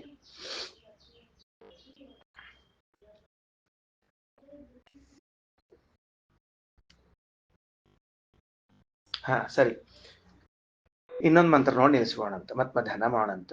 ಸರಿ, ಈಗ ಏನ್ ಮಾಡ್ತಾರ ಅಂದ್ರೆ ಇಷ್ಟ ಹೇಳಿ, ಈಗ ನಚಿಕೇತ ಇದು ನಿನ್ನ ಹೆಸರಲ್ಲೇ ಅಗ್ನಿ ಆಗಿದೆ, ಬಂಗಾರ ಹಾರ ತಗೋ, 2 ವರ ಕೊಟ್ಟೆ, ಇನ್ನ ಮುಂದಿಂದು 3ನೇ ವರ ಕೇಳ್ಕೊ. ಆದ್ರ ಯಾರು ಈ ನಾಚಿಕೇತಾಗ್ನಿಯನ್ನ 3 ಬಾರಿ ಚಯನ ಮಾಡ್ತಾರೋ, ಅಂದ್ರೆ 3 ಬಾರಿ ಅನುಷ್ಠಾನ ಮಾಡ್ತಾರೋ, ಶಾಸ್ತ್ರೋಕ್ತವಾದ ಕ್ರಮದಲ್ಲಿ 3 ಬಾರಿ ನಾಚಿಕೇತಾಗ್ನಿಯ ಚಯನವನ್ನ ಮಾಡ್ತಾರೋ, ಹಾಗೂ ಪ್ಲಸ್ ಮುಂದಿಂದೇನವ ಅವನು ಮಾಡ್ತಾರೋ, ಅವರು ಕನ್ಫರ್ಮ್ ಮೋಕ್ಷಕ್ಕೆ ಹೋಗ್ತಾರ, ನಿಶ್ಚಿತವಾಗಿ ಮೋಕ್ಷಕ್ಕೆ ಹೋಗ್ತಾರ ಅನ್ನುವ ಫಲವನ್ನ ಯಮದೇವರು 16ನೇ ಮಂತ್ರದಲ್ಲಿ ಹೇಳಿಕತ್ತಾರೆ. ತ್ರಿನಾಚಿಕೇತ ತ್ರಿಭಿರೇತ್ಯ ಸಂಧಿಂ ತ್ರಿಕರ್ಮಕೃತ್ ತರತಿ ಜನ್ಮ ಮೃತ್ಯು ಬ್ರಹ್ಮಜಜ್ಞಂ ದೇವಮೀಢ್ಯಂ ವಿದಿತ್ವಾ ನೀಚಾ ಏಮಾಂ ಶಾಂತಿಮತ್ಯಂತಮೇತಿ. ತ್ರಿನಾಚಿಕೇತ 3 ಬಾರಿ ನಾಚಿಕೇತಾಗ್ನಿಯನ್ನ ಅನುಷ್ಠಾನ ಮಾಡಿ, ತ್ರಿಭಿರೇತ್ಯ ಸಂಧಿಂ, ತ್ರಿಭಿರೇತ್ಯ ಸಂಧಿಂ ಅಂದ್ರೆ ಹೆಂಗಪ್ಪ ಅಂದ್ರ 3 ವೇದಗಳ ಜೊತೆಗೆ ಸಂಧಿ, ಸಂಧಿ ಅಂದ್ರೆ ಏನು? ಸಂಧಾನ, ವೇದಗಳಿಗೆ ವಿರುದ್ಧವಾಗದೇ ಇದ್ದಂತೆ ಭಗವತ್ ರೂಪವನ್ನ ತಿಳಿದು ಅಂತ ಅರ್ಥ. ಅದಕ್ಕೆ ತಿಳಿತಾ? ತ್ರಿಭಿಹಿ ಏತ್ಯ ಸಂಧಿಂ ಅಂದ್ರೆ 3 ವೇದಗಳ ಜೊತೆಗೆ ಸಂಧಾನ ಮಾಡಿಕೊಂಡು, ಅಂದ್ರೆ ವೇದೋಕ್ತ ಪ್ರಕಾರವಾಗಿ ಭಗವಂತನನ್ನು ತಿಳಿದುಕೊಂಡು. ತ್ರಿಕರ್ಮಕೃತ 3 ಕರ್ಮ ಮಾಡ್ಬೇಕಂತ. ಯಾವುದು? ಯಜ್ಞ, ದಾನ, ತಪಸ್ಸು. ಇವುಗಳನ್ನ ಮಾಡಿದವನು ತರತಿ ದಾಟುತ್ತಾನೆ ಏನನ್ನ? ಜನ್ಮ ಮೃತ್ಯು, ಜನ್ಮ ಮೃತ್ಯುಗಳನ್ನ. ಹೌದು, 3 ಬಾರ್ ನಾಚಿಕೇತಾಗ್ನಿಯನ್ನ ಮಾಡದೆ, ಭಗವಂತನ ತಿಳ್ಕೊಂಡೆ, 3 ಕರ್ಮ ಮಾಡಿದೆ, ಇಷ್ಟಕ್ಕೆ ಮೋಕ್ಷ ಆಗ್ತೇನಂದ್ರೆ ಬ್ರಹ್ಮಜಜ್ಞಂ ದೇವಮೀಢ್ಯಂ ವಿದಿತ್ವಾ. ವೇದ ಏನು ಬ್ರಹ್ಮಜಜ್ಞ ಅನ್ನೋ ಶಬ್ದಕ್ಕೆ ಅರ್ಥ ಬರೀತಾರೆ ಆಚಾರ್ಯರು. ಏನದು? ಹಾ ಹಾ ವೇದದಿಂದ ಸ್ತುತ್ಯನಾದ ಸರ್ವಜ್ಞನಾದ ಭಗವಂತನನ್ನು ತಿಳಿದು ಮನನ ಮಾಡಿ ಅನಂತರದಲ್ಲಿ ಶಾಂತಿಂ ಅತ್ಯಂತ ಮೇತಿ, ಈ ಮೋಕ್ಷವನ್ನ ಪಡೆಯುತ್ತಾನೆ. ಇಷ್ಟರ್ಥ. ಕೆಳಗ ಭಾಷ್ಯ ನೋಡ್ರಿ, ಇನ್ನೊಂದು ಸ್ವಲ್ಪ ಸ್ಪಷ್ಟ ಆಗ್ತದೆ. ಮತ್ತೆ ಭಾಷ್ಯದಲ್ಲಿ ಇರೋ ಇದು ವಿಷಯವನ್ನು ತಿಳ್ಕೊಳ್ರಿ. ಏನಂತಾರ ನೋಡ್ರಿ. ತ್ರಿಭಿರೇತ್ಯ ಸಂಧಿಂ ಅಂದ್ರ 3 ವೇದಗಳ ಸಂಬಂಧವನ್ನು ಹೊಂದಿ ಅಂತ ಅರ್ಥ. ತ್ರಿಭಿಹಿ ಏತ್ಯ ಸಂಧಿಂ ಈಸ್ ಈಕ್ವಲ್ ಟು ವೇದೈಹಿ ಅವಿರುದ್ಧ ಈಸ್ ಈಕ್ವಲ್ ಟು ವೇದೋಕ್ತ ಪ್ರಕಾರೇಣ ಭಗವತ್ತತ್ವಾದಿಕಂ ಜಾನನ್ ಇತ್ಯರ್ಥ. ತ್ರಿಭಿರೇತ್ಯ ಸಂಧಿಂ ಅನ್ನೋ ಶಬ್ದಕ್ಕೆ ಶ್ರೀಮದ್ ಆಚಾರ್ಯ ಪ್ರಕಾರ ಅರ್ಥ ಏನು ಅಂದ್ರೆ, ವೇದದಲ್ಲಿ ಹೇಳಿದಂತೆ ತತ್ವಗಳನ್ನ ತಿಳಿದು, ಭಗವತ್ ತತ್ವವನ್ನು ತಿಳಿದು. ಅಂದ್ರೆ ದೇವರ ವಿಷಯದಲ್ಲಿ ಹಠ ಮಾಡ್ಲಿಕ್ಕಿಲ್ಲ. ಹಿಂಗ್ಯಾಕ್ ಮಾಡಬಾರ್ದಾಗಿತ್ತು ದೇವರು, ಹಂಗ್ಯಾಕೆ ಇರಬಾರ್ದಾಗಿತ್ತು ದೇವರು, ದೇವರಿಗೆ 2 ಕೊಂಬೆ ಯಾಕೆ ಬರಬಾರ್ದಾಗಿತ್ತು, 4 ಕೈ ಯಾಕೆ 5 ಕಾಲು ಯಾಕೆ ಇರಬಾರ್ದಾಗಿತ್ತು, ಇವೆಲ್ಲ ನೀನು ಮನೆಯಾಗಿ ಇಟ್ಕೊಂಡ್ಬಿಡಪ್ಪ. ಯಾಕಂದ್ರೆ ವೇದದಲ್ಲಿ ಹೇಳಿದಂತೆ ತಿಳ್ಕೊಳ್ಬೇಕು ಹೊರತಾಗಿ ನಿನಗೆ ಬೇಕಾದ್ ಮಾಡ್ದಂಗೆ ಬರೋದಿಲ್ಲ. ಆಪರೇಷನ್ ಮಾಡೋ ಕಾಲಕ್ಕೆ ಮೊದ್ಲು ಅನಸ್ತೇಷನ್ ಯಾಕೆ ಕೊಡ್ಬೇಕು, ಮೊದ್ಲು ಕೊಯ್ದು ಬಿಟ್ಟು ಆಮೇಲೆ ಅನಸ್ತೇಷಿಯಾ ಕೊಡೋಣ, ಹಂಗ ಹೇಳಿಕ್ ಬರೋದಿಲ್ಲ, ಹಂಗ ಹೇಳಿಕ್ ಬರೋದಿಲ್ಲ. ಅಲ್ಲಿ ಕೇಳ್ತೀವೇನ್ರಿ ಡಾಕ್ಟರ್ಗೆ, ಇಲ್ಲಿ ದೇವ್ರ ಬಗ್ಗೆ ಕೇಳ್ತಿರ್ತೀವಿ ನೋಡ್ರಿ, ಹುಚ್ಚುಚ್ಚು ಪ್ರಶ್ನೆ ಕೇಳ್ತಿರ್ತೀವಿ ದೇವ್ರ ಬಗ್ಗೆ. ಅವ ಯಾವ ದೇವ್ರು ಹಿಂಗ್ ಮಾಡದ ಅಂತ ತಿಳ್ಕೊಂಡ್ರಿ, ಅಲ್ಲಿ ಡಾಕ್ಟರ್ ಕೇಳ್ಬೇಕು, ಅಲ್ರಿ ಡಾಕ್ಟರ್ ಮೊದ್ಲು ಯಾಕೆ ಇದು ಅನಸ್ತೇಷಿಯಾ ಕೊಟ್ರಿ, ಮೊದ್ಲು ಕೊಯ್ದು ಬಿಡ್ರಿ ಆಮೇಲೆ ಅನಸ್ತೇಷಿಯಾ ಕೊಡ್ರಿ. ಅವ ಅಂತ ನಾ ಮೊದ್ಲು ಕೊಯ್ತೀನಿ ಆಮೇಲೆ ಅನಸ್ತೇಷಿಯಾ ಕೊಡ್ಲಿಕ್ಕೆ ನೀವು ಉಳಿದಿರಂಗಿಲ್ಲ. ಅದಕ್ಕೆ ಎಲ್ಲಿ ಹೆಂಗ್ ಹೇಳ್ದ ಹಂಗ ಕೇಳ್ಬೇಕ್ರಿ. ಸಂದೇಹ ಬರೋದ್ ಬೇರೆ, ಜಿಜ್ಞಾಸೆ ಬೇರೆ. ಅಧಿಕ ಪ್ರಸಂಗಿಗಳು ಅಂತ ಇರ್ತಾರಲ್ಲ, ಹಂಗ್ ಮಾಡ್ಬಾರ್ದು. ಕೇಳ್ಬಹುದು ಜಿಜ್ಞಾಸ ಅದ, ಸಂದೇಹ ಅದ, ಅಲ್ಲ ಹಿಂಗ ಏನ್ ಅಭಿಪ್ರಾಯ ಇರಬಹುದು, ಇದೆಲ್ಲ ಸರಿ. ಈ ಕೆಲವು ಅತಿ ಪೂರ್ಣ ಇರ್ತಾವ ನೋಡ್ರಿ, ಕೆಲವೆಲ್ಲ ಹದಿ ಬಿಟ್ಟದ್ದು, ಹಂಗ್ ಕೇಳಿದವ್ರು ಹಿಂಗೆ ಉತ್ತರ ಕೊಡ್ಬೇಕಾಗ್ತದೆ. ಅದಕ್ಕೆ ಹೇಳಿದ್ರು ವೇದೋಕ್ತ ಪ್ರಕಾರೇಣ ಭಗವತ್ ತತ್ವಂ ಜಾನ. ತ್ರಿಕರ್ಮಕೃತ ಅಂತದ, 3 ಕರ್ಮ ಮಾಡಿದವನು ಅಂತ. ಅಂದ್ರೆ ಏನು? ಸಂಚಿತ ಕರ್ಮ, ಪ್ರಾರಬ್ಧ ಕರ್ಮ, ಆಗಾಮಿ ಕರ್ಮ ಅಂತ ಅರ್ಥ ಏನ್ರಪ್ಪ? 3 ಕರ್ಮ ಅಂದ್ರೆ ಹಂಗೂ ಅರ್ಥ ಬರ್ತದ. ಹಂಗ್ ತಿಳ್ಕೊತಾರನಲ್ರ, ಹಂಗ್ ತಿಳ್ಕೊಬಾರ್ದು. ತ್ರಿಕರ್ಮಕೃತ ಈಕ್ವಲ್ಸ್ ಟು ಯಜ್ಞದಾನ ತಪಃ ಕರ್ತ ಬರ್ದಾರ ಆಚಾರ್ಯ. ಅಲ್ರಿ ಅದೆಲ್ಲದ ಅಂದ್ರೆ ಗೀತಾ ವಾಕ್ಯ ಕೊಡ್ತಾರ, ಯಜ್ಞದಾನ ತಪಃ ಕರ್ಮ ನತ್ಯಾಜ್ಯಂ ಕಾರ್ಯಮೇವ ತತ್. ಕೃಷ್ಣ ಅರ್ಜುನಿಗೆ ಹೇಳ್ತಾನೆ 18ನೇ ಅಧ್ಯಾಯದಲ್ಲಿ ಬರುವಂತಹ ಮಾತು. 18ನೇ ಅಧ್ಯಾಯದ ಮೊದಲೇ 2ನೇ 3ನೇ ಶ್ಲೋಕದಾಗೇನೋ ಬರ್ತದೆ ಇದು. ನೋಡು ಅರ್ಜುನ, 3 ಬಿಡ್ತಕ್ಕದ್ದಲ್ಲ ನಿನ್ ಜೀವನದ ನೆನಪಿಟ್ಟುಕೊಂಡ್ರು. 3 ಬಿಡಬೇಡ, ಯಜ್ಞ ದಾನ ತಪಸ್ಸು, ಇದನ್ನ ಎಂದೂ ಬಿಡಬೇಡ, ಇದನ್ನ ಎಂದೂ ಬಿಡಬೇಡ. ಕೃಷ್ಣ ಅರ್ಜುನನಿಗೆ ಕೊನೆಗೆ ಕ್ಲೈಮ್ಯಾಕ್ಸಿಗೆ ಬಂದಾಗ ಲಾಸ್ಟ್ ಓವರ್ ಮ್ಯಾಚ್ ಒಳಗೆ ಹೇಳಿಕತಾನ, ಯಜ್ಞೋ ದಾನಂ ತಪಶ್ಚೈವ ಪಾವನಾನಿ ಮನೀಷಿಣಂ. ಯಜ್ಞ ನಮ್ಮನ್ನ ಪವಿತ್ರಗೊಳಿಸ್ತದ, ದಾನ ನಮ್ಮನ್ನ ಪವಿತ್ರಗೊಳಿಸ್ತದ, ತಪಸ್ಸು ನಮ್ಮನ್ನು ಪವಿತ್ರಗೊಳಿಸ್ತದೆ. ಯಜ್ಞೋ ದಾನಂ ತಪಶ್ಚೈವ ಪಾವನಾನಿ ಮನೀಷಿಣಂ. ಆದ್ರಿಂದ ತ್ರಿಕರ್ಮಕೃತ ಅಂದ್ರೆ ಹಿಂಗರ್ಥ. ಸೊ ಏನಾಯ್ತು? 3 ಬಾರಿ ನಾಚಿಕೇತಾಜ್ಞೆ ಅನುಷ್ಠಾನ ಮಾಡಿ ವೇದೋಕ್ತ ಪ್ರಕಾರೇಣ ಭಗವಂತನನ್ನ ತಿಳಿದು 3 ಕರ್ಮಗಳನ್ನ ಮಾಡಿ ಜನ್ಮ ಮೃತ್ಯುಗಳನ್ನು ದಾಡ್ತಾನೆ. ಅಷ್ಟೇ ಸಾಕ ಅಂದ್ರೆ ತಿಳ್ಕೊಂಡ್ರೆ ಸಾಕಲ್ಲ. ಬ್ರಹ್ಮಜಜ್ಞಂ ದೇವಮೀಢ್ಯಂ ವಿದಿತ್ವ, ವೇದದಲ್ಲಿ ಪ್ರತಿಪಾದ್ಯನಾದ ಬ್ರಹ್ಮಜ ಅಂದ್ರ ವೇದ ಪ್ರತಿಪಾದ್ಯ ಅಂತ ಅರ್ಥ. ಬ್ರಹ್ಮಜ ವೇದದಿಂದ ವ್ಯಕ್ತನಾದ, ಜ್ಞ ಸರ್ವಜ್ಞನಾದ, ದೇವಂ ಕ್ರೀಡಾದಿಗುಣ ವಿಶಿಷ್ಟನಾದ, ಈಡ್ಯಂ ಸ್ತುತ್ಯನಾದ ಭಗವಂತನನ್ನು ವಿದಿತ್ವ ಅಪರೋಕ್ಷ ಜ್ಞಾನ ಮಾಡಿಕೊಂಡು, ವಿದಿತ್ವ ಅಥವಾ ತಿಳಿದುಕೊಂಡು, ನೀಚಾಯ ಮನನ ಮಾಡಿಕೊಂಡು ಅಪರೋಕ್ಷ ಜ್ಞಾನವನ್ನ ಮಾಡಿಕೊಂಡು, ಇಮಾಂ ಅತ್ಯಂತಂ ಶಾಂತಿಂ ಏತಿ ಈ ಮೋಕ್ಷವನ್ನ ಪಡಿತಾನ. ವಿದಿತ್ವ ತಿಳಿದು ನೀಚಾಯ ಮನನ ಮಾಡಿ ಅರ್ಥಾತ್ ಧ್ಯಾನ ಮಾಡಿ ಅಪರೋಕ್ಷ ಜ್ಞಾನ ಮಾಡಿಕೊಂಡು ಪಡಿತಾನ ಅನ್ನುವಂತಹ ಅಭಿಪ್ರಾಯವನ್ನು ತಿಳಿಸ್ತಾರೆ. ಇನ್ನು 17ನೇ ಮಂತ್ರವನ್ನ ಮಧ್ಯಾಹ್ನ ನೋಡಂತ. ಶ್ರೀ ಕೃಷ್ಣಾರ್ಪಣಮಸ್ತು.